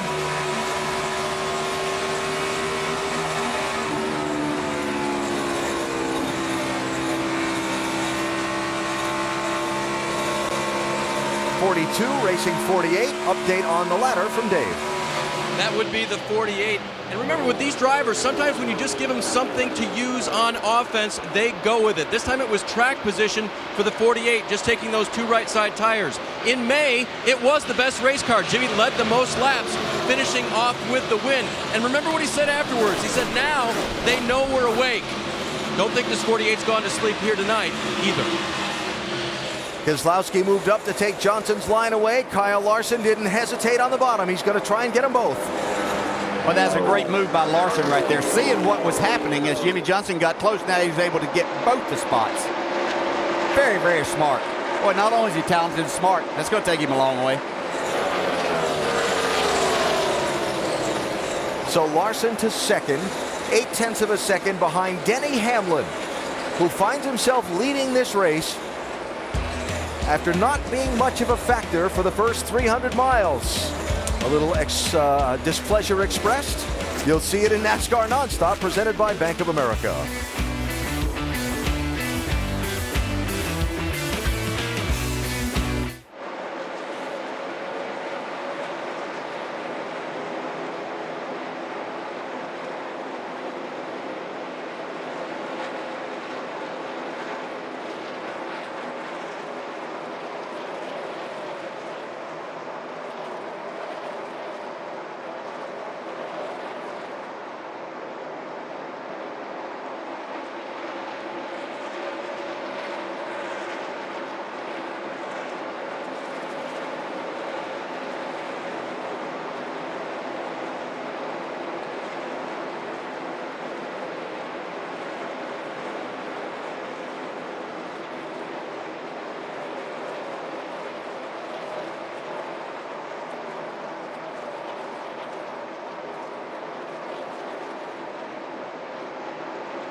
The Bank of America 500 at Charlotte.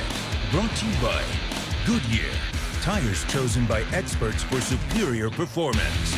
Goodyear, more driven. And Nationwide. Nationwide is on your side. Inside the final 50 laps tonight here at Charlotte Motor Speedway, and really the action picking up at the front.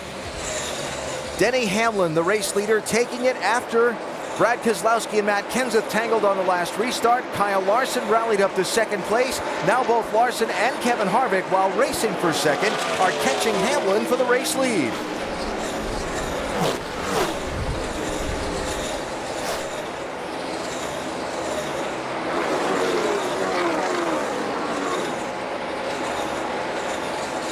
Look at that big run he gets off the high side of the racetrack. Now to block. He's been running that line some down there in 3 and 4. You see some yellow paint on the side of that 42. He scraped the outside wall a lap ago.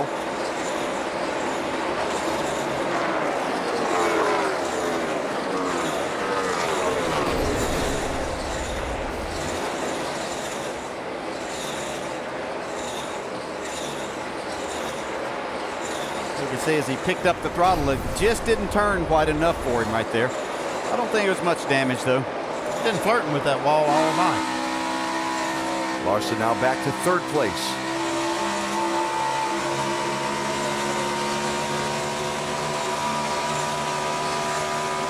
So Larson trailing Harvick, who's trying to reel in Denny Hamlin, the race leader. Vince? Well, what a night it's been for Hamlin and company. They've fought tight throughout the course of the night, and they've worked on it with air pressure and chassis adjustments, Packers in the front end. They've had an issue in the pit lane where their jack man suffered an injury, but they have continued to march to the front. Darian Grubb has made the calls to try to get this car as free as possible. Right side tires only on each of the last 2 stops. And they've maneuvered their way to the front, and that clean air has been a difference maker for Denny Hamlin. Working lap traffic, got a lot of pressure from Kevin Harvick for the race lead.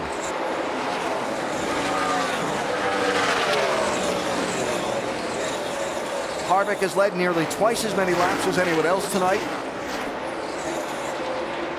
Trying to rally back after strategy shuffled him down in the running order. Another one on the rally is Jeff Gordon, leader of a good chunk of this race also. Second most laps led tonight. Lost the handle on his car for a while. Here he is trying to get third from Larson on the left. He's been turning some really fast laps, making his way up towards these leaders. See Harvick decided to go around the outside of Denny Hamlin. They're making it all work. So back to the lead, Kevin Harvick.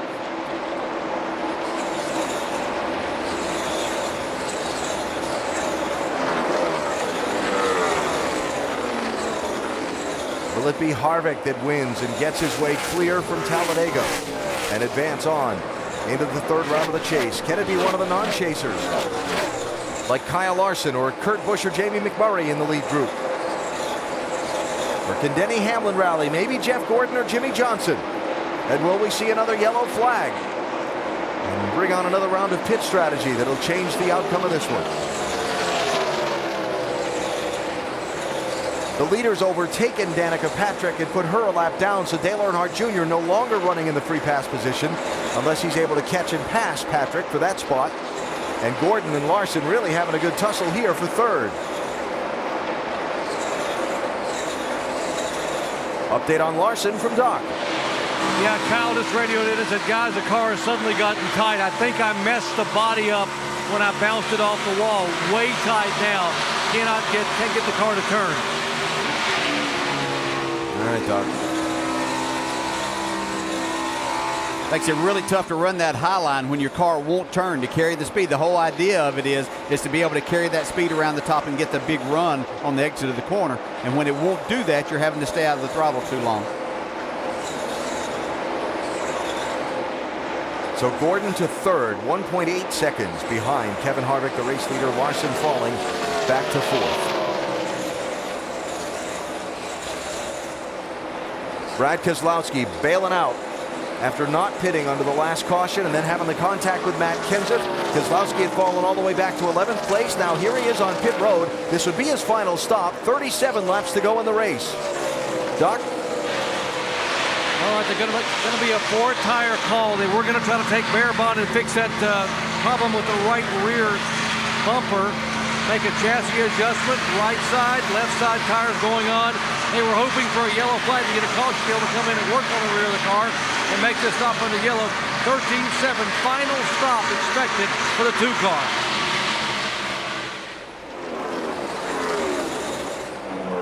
So Keselowski pitting 30 laps after his last stop. Another 10 or so before we see some of the guys that are on the same pit stop schedule with him, which is basically about everybody, visit the pit lane if we stay under the green. Kevin Harvick leads. Back after this message from your ABC station.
The Bank of America 500, the middle race in the 3-race contender round of the chase for the NASCAR Sprint Cup, down to its final 31 laps here at Charlotte Motor Speedway. And a quick reminder about next Sunday's elimination race. And what a place to have it. The world's fastest speedway, Talladega, the Geico 500, ESPN 1 Eastern Time. What will happen and how will it all come down in the final laps, final corners? Who makes it and who gets eliminated in the chase for the NASCAR Sprint Cup? And that's all on top of the always spectacular racing at Talladega. Our aerial coverage from Charlotte tonight provided by Goodyear. Everything they learned making tires for the grueling demands of NASCAR inspires what rolls into yours. Goodyear, the official tire of NASCAR. Matt Kenseth in for his final stop, Jamie. The last car on the lead lap, he said, for as hard as we hit the wall, our car feels pretty good. They'll take 4 tires here and fill them up with Sunoco fuel. You started to say about Talladega while I was transitioning from announcement to announcement. Sorry about that. Didn't interrupt. Just elimination, taking on just a whole new meaning this year with the chase format at that racetrack. It's going to be quite entertaining and exciting. You saw during NASCAR Nonstop, Jeff Gordon up to second place behind Kevin Harvick. There's the gap, 1.9 seconds from 4 to 24. Been making up a 1/10.5, 2/10 a lap here for the last few laps. Harvick encountering a lot of traffic during that time. Denny Hamlin hanging on to third. Jimmy Johnson up to fourth. Kyle Busch running fifth. Kyle Larson has fallen back to sixth. Dale Earnhardt Jr. continues to be the free pass positioned car. First car a lap down after passing Danica Patrick a while back. Yeah, this becomes even more difficult. Late in the race, drivers are tired. You've been out here a long time. You've got drivers on different situations here with tires that are older. They're slowing down some. Others that have gone in and pitted, they've got fresher tires. See a lot of things happening out here on the racetrack. You have to be really careful in what you're doing here. And the other side of that is we come up on these green flag pit stops at this time. Don't make that mistake that could cost you dearly here at the end by speeding coming in or exiting pit road. Jamie McMurray trying to pass his Ganassi teammate Kyle Larson for 6th place. McMurray, a factor at the front of the pack for a lot of this race, shuffled back a little bit by strategy and the handling of his car not seeming to quite be as good as it was earlier in the night. We've certainly seen that from Jamie McMurray a number of times here, that they really start out fast and have some good performance. Maybe not quite keeping up with the track the way they need to, but that'll come with time. Less than 50 miles to go in this one. Sorry, Andy. The numbers on the late caution at Charlotte are not as dramatic as at many other places. We don't see that really short late run here very often. Boy, if we do have a late caution, these restarts have been frantic. Denny Hamlin gives up 3rd for his pit stop. Works his way around Aric Almirola, who's leaving the pit lane from his. Vince? Well, and Denny's one comment about the race car and its handling is that it's tight. It's been tight throughout the course of the night. It's going to be a 4-tire change for Hamlin. No, they're going to, 4-tire change. Remember, he's had right sides only each of the last 2 stops. No chassis adjustment, though. They're leaving it where it was. Denny Hamlin, a solid stop. Jamie? Kevin Harvick has led 145 laps, pits from the lead. A 4-tire stop here. The balance is good. No changes. That'll save a little bit of time. They'll get enough fuel. 12.6, Dave.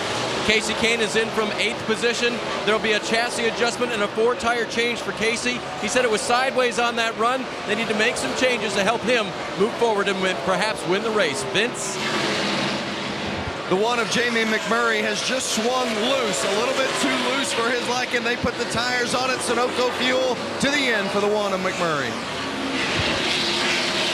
Gordon, Johnson, Kyle Busch, Kyle Larson, Allmendinger, all in a lap after Kevin Harvick, Dave. Jimmie Johnson is in now. They'll make a wedge adjustment to the 48 car, 4-tire change, and an air pressure adjustment. Jimmy was running 4th when he came to pit road.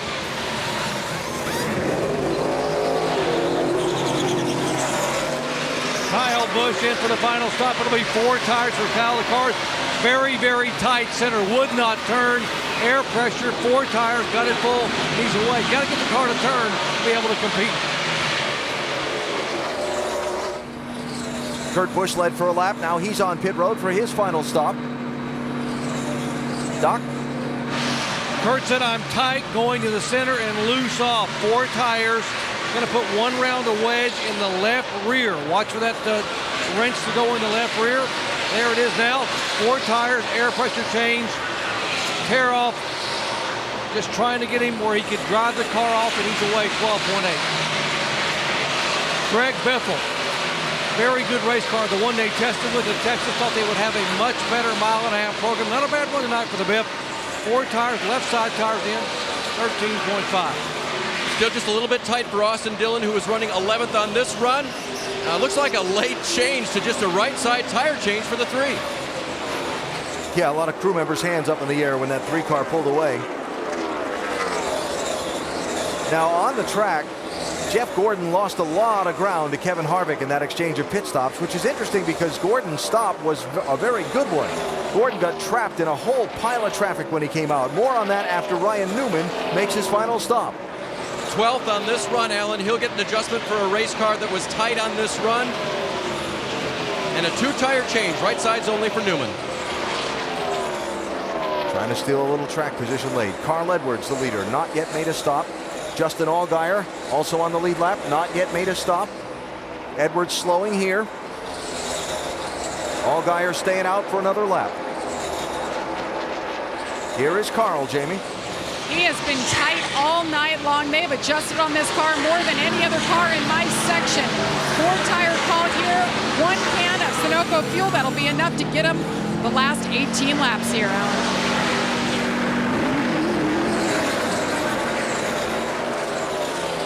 So after Justin Allgaier pits, the cycle will be complete and it'll go back around to Kevin Harvick. So the lead from Harvick over Jeff Gordon was 2.3 seconds before the stops. It's about doubled that now. Actually, it's almost tripled that.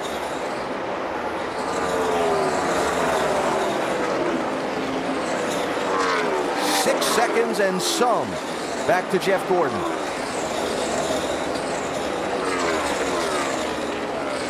And again, the pit stop time on Gordon you saw was a 12-something, was a very solid stop. But when Jeff came out, he ran right into a wall of traffic. At one point, he was 3 wide with a couple of cars going back and forth on different pit stop schedules, and it really cost the 24 a lot of ground. It sure did. That was just unfortunate for him and the timing of that whole thing. Just to mention one thing, Steve Letarte has left Dale Jr. out here. He is on the lead lap right now, just hoping for a caution that they might could benefit from. Like he's waving that he's coming in here for next lap.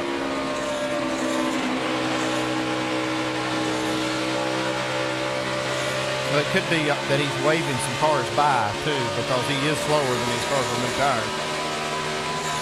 Certainly cost him a lot of time against the others, but probably worth the gamble in the situation that they're in here.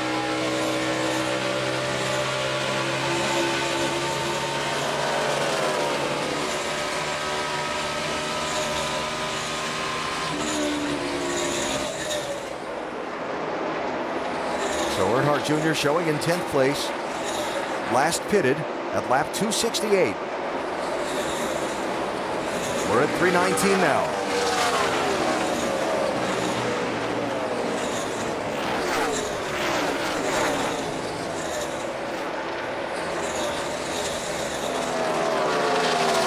Really hanging on there. Yes, tough spot to be in when all these other cars have fresh tires on.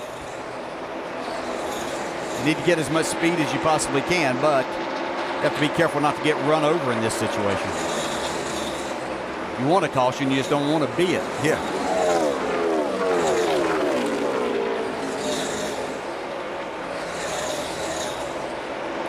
You see, as the pit stops cycled out and we stayed green through the round, Brad Keselowski's back up to 5th position.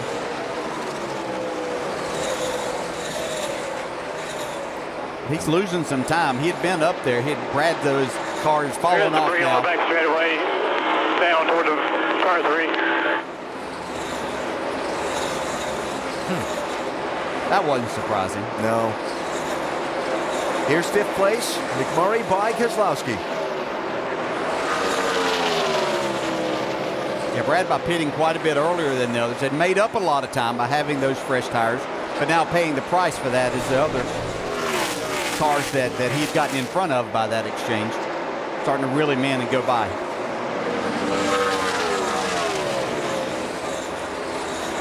Kyle Larson, Kurt Busch, 10th and 11th places here. Larson up contending for the lead in this one not all that long ago. I think he wounded that car when he hit the wall earlier. Hasn't been near the same since. No, it sure didn't seem that he hit it that hard, but it doesn't take a whole lot sometimes, especially if you already had a car that was a little to that tight side. The hoped-for caution by Steve Letarte has not materialized. Dale Jr.'s on pit road with 11 laps to go, Vince. Well, and if Junior is going to advance to the next round of the chase, he's likely going to need to win next week at Talladega. The bad luck last week at Kansas. They had the shifter that broke on them tonight. They've been dealing with a loose race car throughout the second half. Fuel it up and go for Junior in these final laps, 10 to go.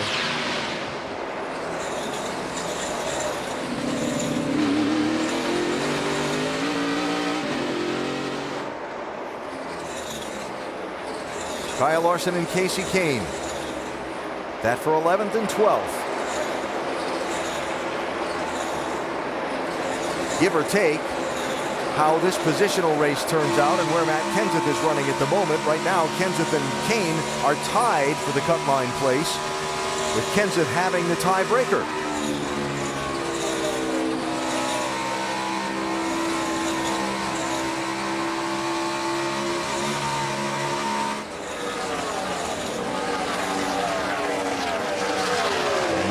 Expected late race rally for Kasey Kahne, or the hoped for, I should say. it's been okay, but it's not been what they needed to contend for the win. Now, it kind of fizzled here in the last, 40 or 50 laps. He had made his way up, inside the top 10. Looked like he was going to make a charge, but right now it's just not going forward like it was. Yep. So we talked about a number of drivers that aren't in the chase. One that started in the chase inside, didn't make it through that first cut, but A.J. Allmendinger has had a great night here. He's running in the 8th spot right now. He's just been very solid Trouble, here. turn 2. Brian Vickers. Plume of smoke, maybe the engine in that 55 car. And the caution is out with 7 laps to go. Uh-oh. I hear the Jeopardy music playing on the strategy call here.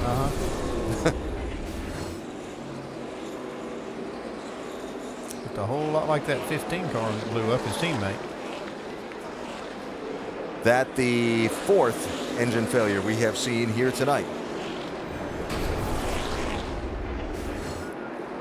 So Brian Vickers to the garage, caution out, inside of 10 to go. Matt Kenseth gets the free pass. 19th onto the lead lap. Dale Jr. will be the next car not on the lead lap.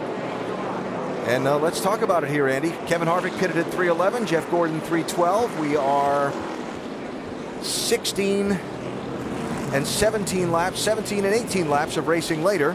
Yeah, Kevin Harvick's the one that's going to kind of key what happens here. If he pits, probably a lot of guys are going to stay out. If he stays out, I bet there's a lot of guys come in. It's going to be a tough situation. It's that double-edged sword. You're always glad to be the leader, but right here, you almost would just soon not be that guy, right? Yeah, I mean, it's almost a disadvantage, believe it or not. But, if I'm Rodney Childers right now, I think I'd take my chances staying out. I might keep a lot of guys out with him.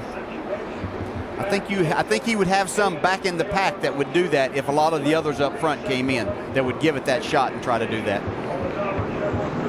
Pit road open to lead lap cars here. Uh-oh, here's some of them saying, come on. I thought that was Rodney's voice. Yeah, it sounded like it. I think I'd have to stay out. Stay out, stay out, stay out, stay out, stay out, stay out, stay out, stay out. Jimmy Johnson in from 4th place.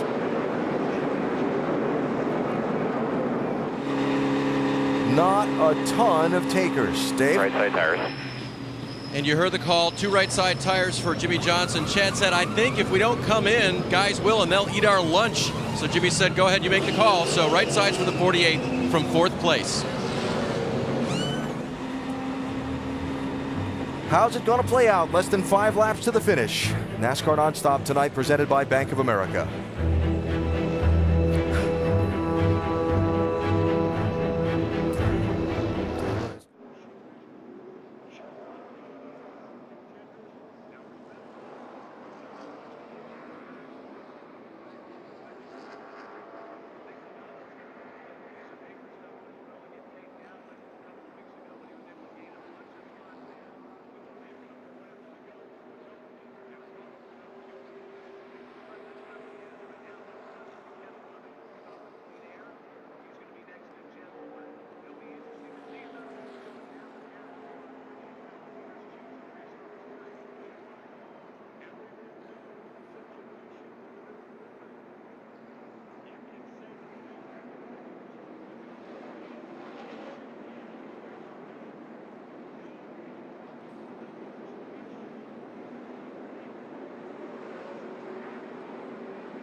So down to the final few laps of the Bank of America 500, a split agenda on the caution flag pit stops. Top 9 in the running order now have stayed out.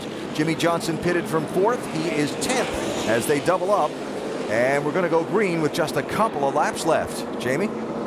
Well, Rodney Childers, he's acting like a veteran in the chase, but contrary to that, he has never been in the chase with the driver before, and he's never won in the chase, obviously. When that last caution came out, he said, we are pitting for right side tires. Well, right at the last second, that was a group effort to say, stay out, don't come, because nobody was coming behind him except for the 48. Very calm, cool, and collected when it counts most. I think it was the right decision. We'll see. All right, they're doubled up. We're going to have 2 laps of racing scheduled. Yeah, at least, yes. Don't take your eyes off that one car right there. We've seen him up against the wall on some of these restarts. These guys all have tires that have laps on them. Yep. He's got nothing to lose. He can be fairly dangerous up there. Certainly could. 19 cars on the lead lap. Here are a look at the front starters. And again, 2 laps left in the scheduled distance of this race when we get the green flag. Harvick and Gordon on the front row. The 2 have led the most laps tonight. How's it turn out?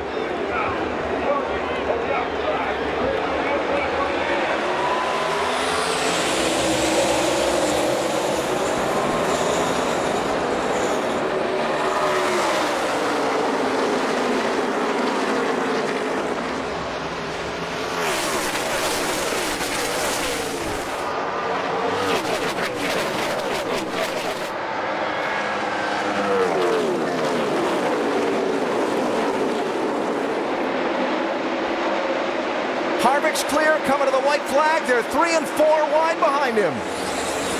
We're in the last lap.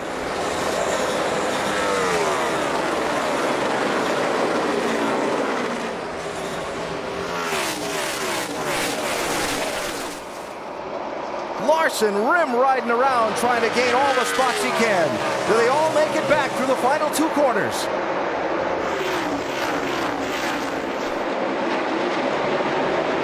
Checkered flag and a pass through to round 3 of the chase. Kevin Harvick wins it at Charlotte.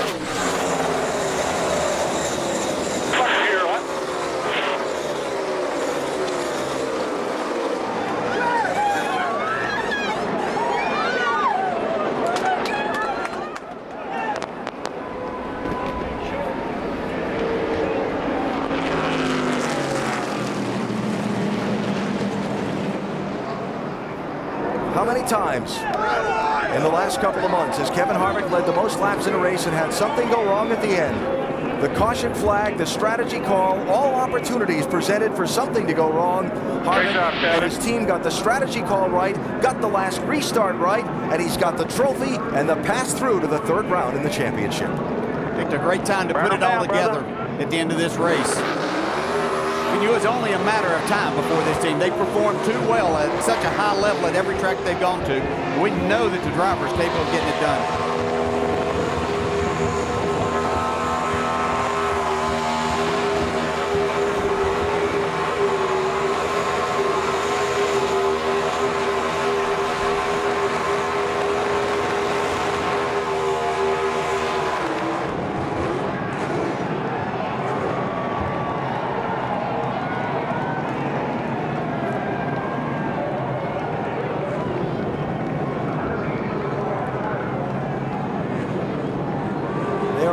Some tempers. Brad Keselowski and Denny Hamlin have tangled.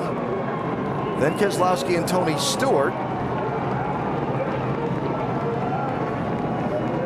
While Kevin Harvick celebrates with the crowd.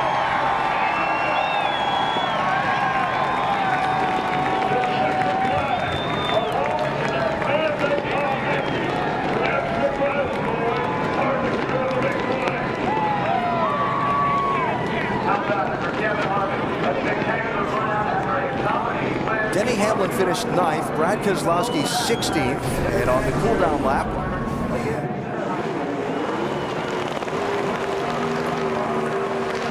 there was that.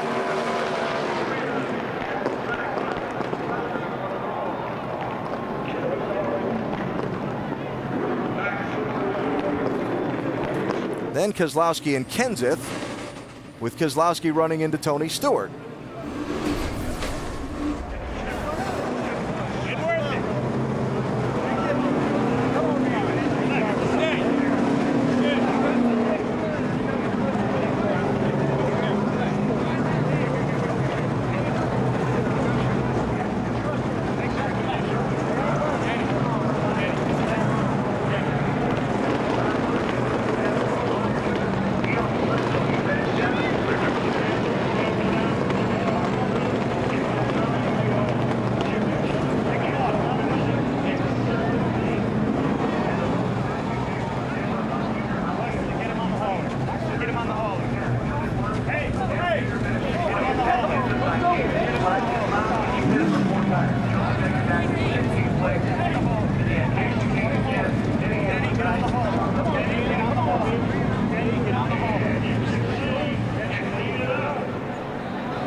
Well now,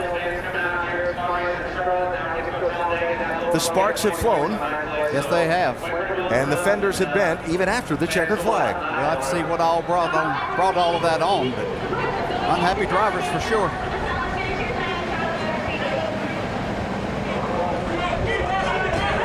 Well, more. That's Matt Kenseth. You hit me under yellow. You hit me under yellow. You hit me under yellow. Turn it loose. Turn it loose. Turn it loose. Turn it loose. Let it go, Paul. Let go.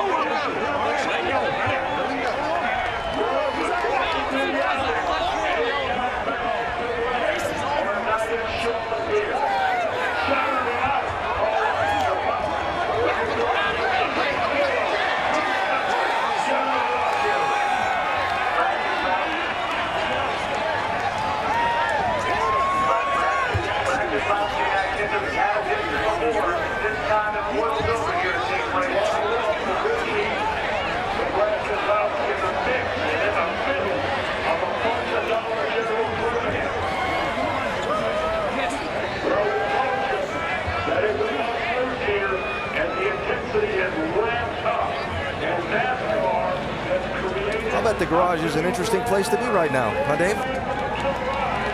Matt, what is the message you tried to get across to Brad there?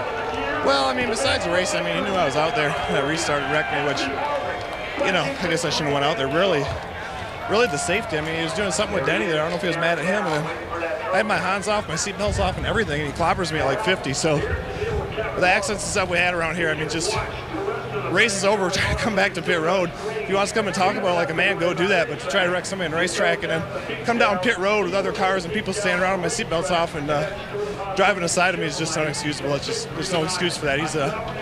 He's a champion. He's supposed to know better than that. He's just, you know, I don't really have anything else good to say. Matt, you were involved in the 63 to go restart. What was going on there? On the restart, I just rolled outside of him in the dog leg, and he knew I was there and just ran me out of the room, ran me in the wall because he didn't want to get past, which I shouldn't have went there, but there's a lot of guys you can race like that, and they know you're there, and they'll give you the room, and he's usually one of them. He just, he did on purpose, just ran me in the wall because he didn't want to get past. Thanks, Matt. Full of emotions down here, maybe.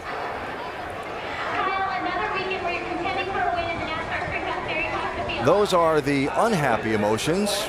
Meanwhile, Kevin Harvick blew the right rear fender off his car doing a victory burnout because he was so happy. And Kevin is driven into victory lane. And our victory lane interview is presented by 5 Hour Energy.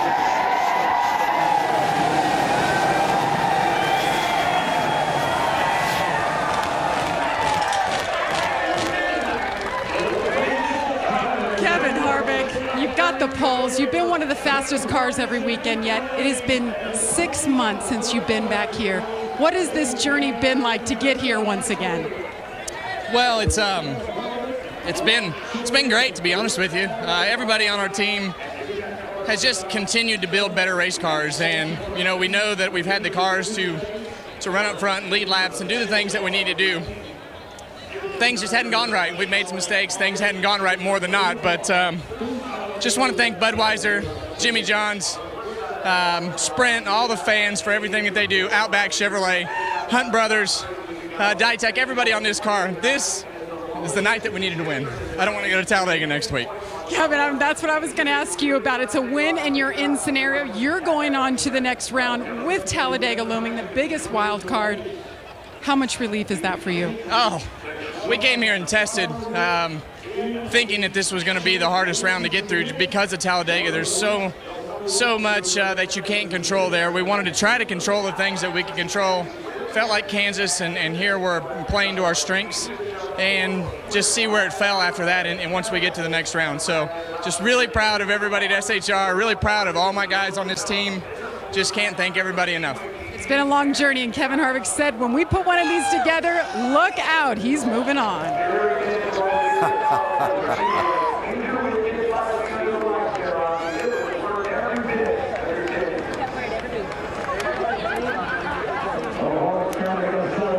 Love to see the happiness and the emotion and the thrill of victory from Kevin Harvick tonight.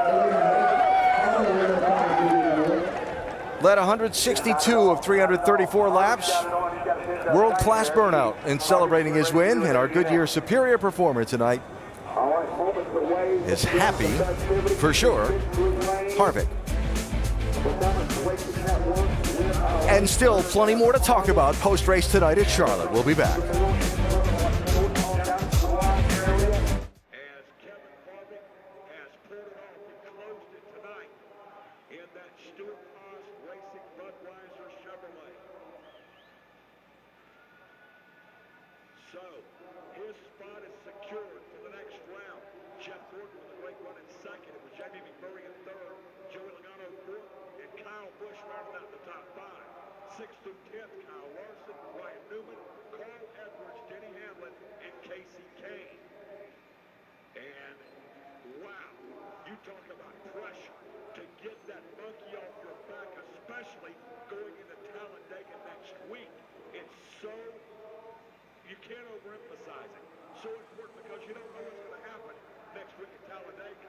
Joey Logano and Kevin Harvick will be there for the 26th time in his NASCAR Sprint Cup Series career. Harvick is in victory lane, and we're just about to go down. Lenny Matecki, the party's on. Well, it's a real special ceremony right here. They're putting the decal on the Budweiser Chevrolet. Kevin applying number 3 there. Oh, Kevin, a happy man. You've won a couple of times here. How happy does this win in the Bank of America 500 make you, though? I can't even tell you how proud all those guys I am. I mean, just for hanging in there. We've had so much crazy stuff happen to our cars and on the racetrack, and just to have it come down to a pit call, a restart, and everything that, Bank of America 500 is over at Charlotte. Though the conversation about it, I trust, is going to continue for some time to come. Kevin Harvick celebrating in victory lane with his first win since Darlington in April, and a pass through into the eliminator round of the chase for Harvick without having to worry about Talladega. Now all of the post-race fireworks. The restart that came with 2 laps to go. Watch the 2 and the 11 here for about 3/4 of a lap. Yeah, they're up here battling for a top 5 spot. See, the 11 gets a little bit loose there. A little contact, not much. A little bump. And it goes 4 wide for a minute. 2's momentum was broken and so on. Now on the cool down lap. Yeah, I can understand them a little bit. They were having some contact at the end of the race, but not sure about some of this other stuff. I didn't see a whole lot that Denny Hamlin did wrong in that, in trying to race in that scenario there. Now as the cars stack up at the entrance to the pit road, that's the hit Matt Kenseth was talking about. And while doing that, Keselowski runs into the back of Tony Stewart, so then this.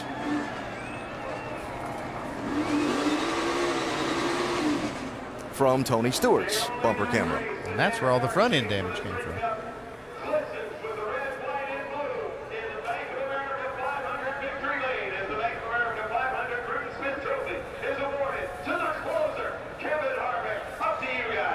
So that the on the track and on pit lane portion of the program. And then, of course, we saw all the fireworks back in the garage with first Denny Hamlin after Keselowski, and then Matt Kenseth making the strong appearance between the hauler, and that escalating rather quickly.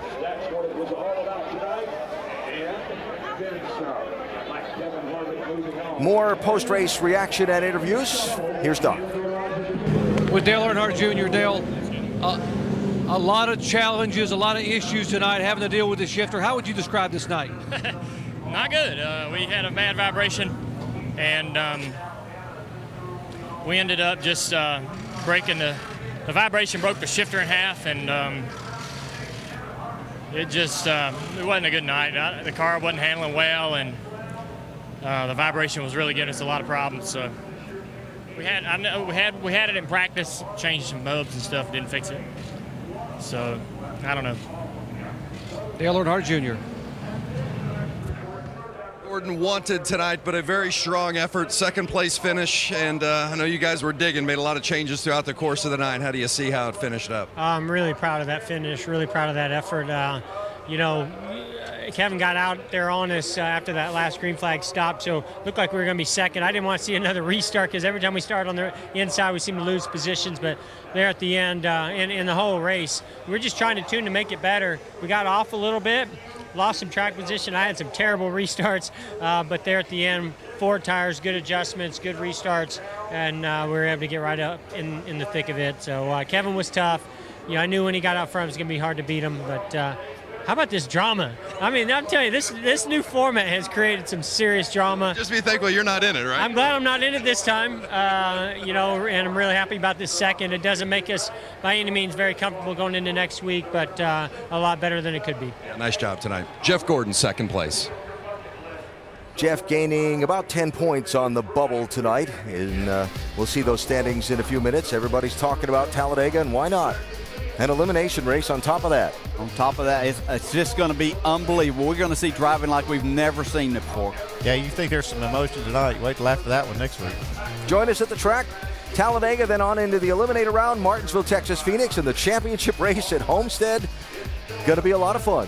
NASCAR.com/tickets or the number at the bottom of the screen. More post-race still to come from here in Charlotte.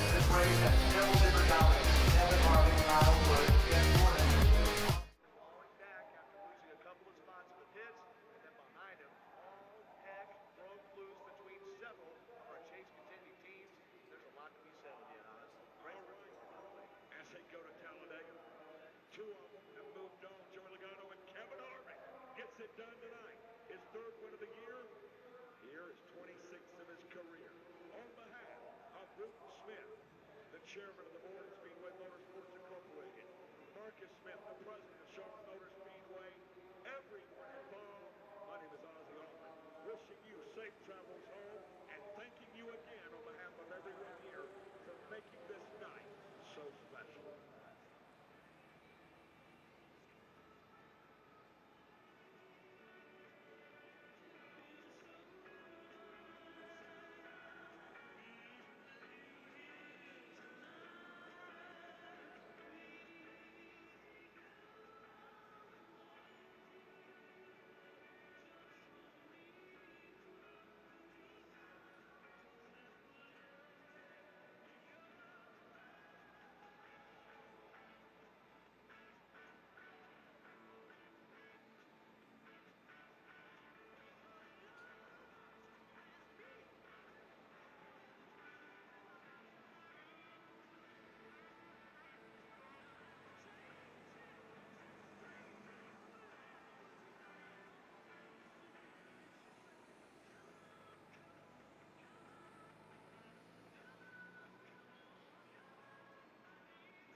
Post-race fireworks tonight here in Charlotte, and we look ahead to Talladega with our championship standings now. Joey Logano and Kevin Harvick through with their wins at Kansas and here in Charlotte. And now look at the gap.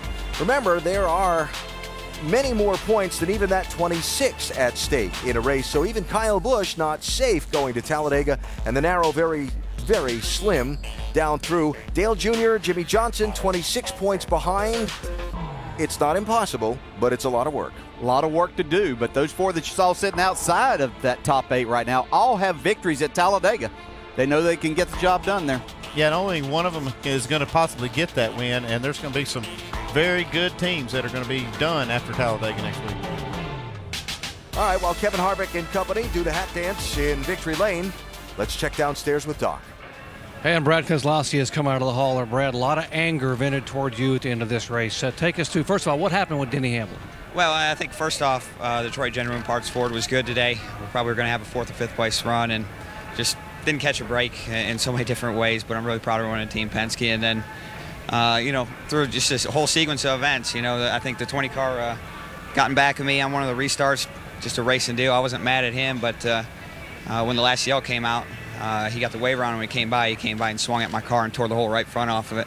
And when we were restarting 5th with no right front on it, we fell all the way back to 16th and ruined our day and gave us a big chase hurt, which is unfortunate. And then for some reason after the race, the 11 stopped in front of me and tried to pick a fight, and I don't know what that was all about. And he swung and hit at my car, so I figured if we're going to play car wars under yelling after the race, I'll join too. So, those guys can dish it out, but they can't take it, and I gave it back to them, and now they want to fight. So I don't know what's up with that. What about the contact on pit road with the 20 and the 14 of Tony Stewart? Yeah, well, I rubbed into 20, and I think he gassed up and ran into Tony, and I don't think Tony knew what was going on. So he's probably upset, and he has every right to be. His car got tore up, but there was a whole lot of other stuff going on, and I'm sure when he sees the whole situation, he'll understand. All right, Brad Keselowski coming out to explain his side. Let's go to Dave Burns. Hey, Brad. So Denny Hamlin has stepped out of the hauler. Denny, talk about the aggression on the track and the aggression afterwards. Yeah, we were on that green-white checker. We had Brad behind us. We knew he was going to be aggressive because it's his only shot, but it's, he just ran right into us and knocked us up the racetrack, and I showed him his displeasure on the cool-down lap, and I brake checked him down the back stretch to give everyone the whole story, and then he tried to spin us out. Then we got to pit lane, and he just plowed into the 14 and the 20. 20, his belts were off, and he ran into him, and then ran into us again coming on pit road. Then he went through the garage and did burnouts, and he knocked somebody's transmission clear through somebody else's pit stall. So he was just out of control, and we're just, we got to think about us here going forward. That's an important thing. But NASCAR said no tolerance for stuff like that, and you got to just be a little bit more mature. But I'm proud of my FedEx Ground team. We didn't have the greatest car today, but we battled back, and we had a top 5 car there at the end, and just got knocked around on that restart. So that's unfortunate, but still an overall decent day for us. So with what NASCAR is telling you, this can't carry over, this has to stop here?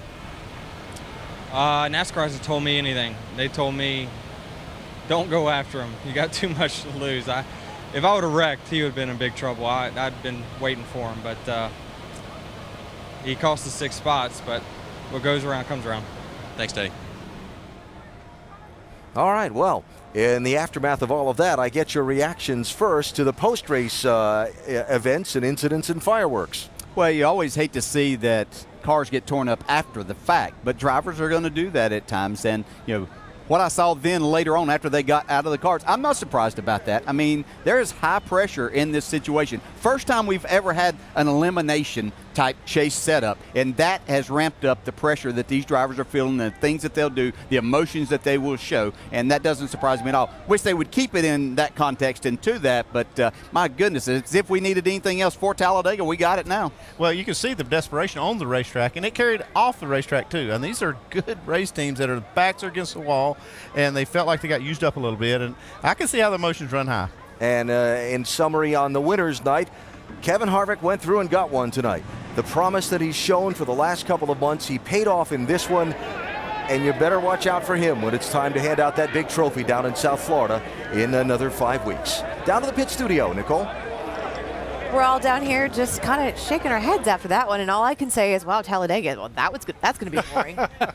Sarcasm. Yeah. I cannot wait. I cannot wait either. This is going to be crazy. I mean, look, the 2-car of Brad Keselowski, the 48 of Johnson, the 88 of Dale Jr., they are certified in trouble. Well, they it's really are. They got to make something happen at Talladega. It's like I That's gonna said be tough. earlier, if I would have said to you after 4 races that those cars were going to be 12th, 11th, and 10th in points, you would have said to me, what? You bumped your head. Well, now it's after 5, and it's the same situation. They're in trouble. They're in trouble. The 2, 48, and 88 are all in trouble, and I don't know if they can overcome it going to Talladega next week. They need the entire first half of the field to wreck. It's going to be. That's how they overcome it. This championship format has created so much drama and excitement and pressure. I've never seen the drivers under this much pressure before. And I got to tell you, I like it. I like the controversy. I like what I saw tonight. I'm happy for Kevin Harvick. He finally closed the deal. He looked great out there. From lap 1 till the end next week, just watch the whole thing because you never know how it's going to play out. The only driver who doesn't have to worry, well, actually there are 2. That would be Joey Logano, who got the win last week, and Kevin Harvick, who is now safe from elimination after his win tonight in Charlotte. More post-race from Charlotte Motor Speedway after this break and a message from your local ABC stations.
Back live at Charlotte after the Bank of America 500.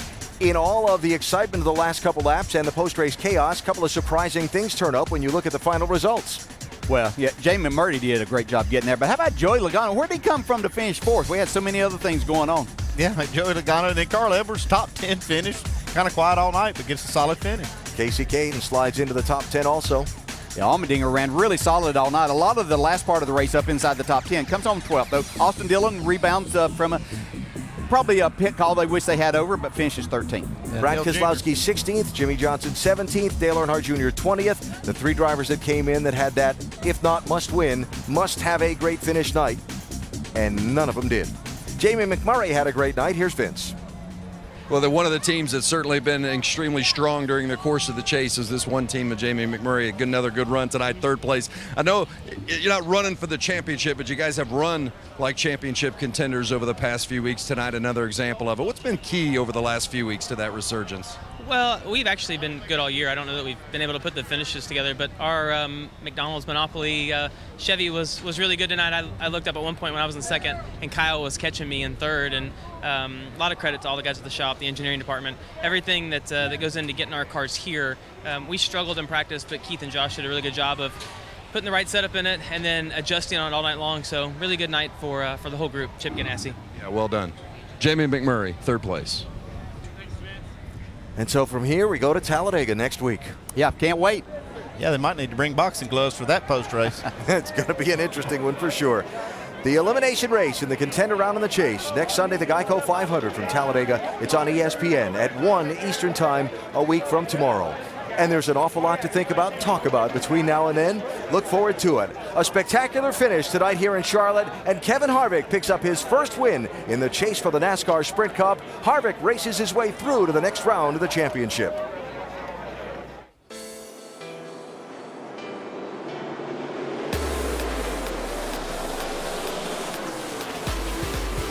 I need all the help I get. All right, buddy. We'll just go dig deep, focus, get a little luck, we'll be fine. That doesn't work very good. Why do I suck so bad? I'm driving my but I'm almost crashing. Kevin Harvick continuing to lead. Trouble. Ryan Newman goes for a spin. Checkered flag and a pass through to round 3 of the chase. Kevin Harvick wins it in Charlotte. This copyrighted telecast may not be reproduced, retransmitted, or used in any form without the authorized written consent of NASCAR Broadcasting. NASCAR would like to thank all of our loyal fans for your continued support, and we hope you enjoyed today's broadcast.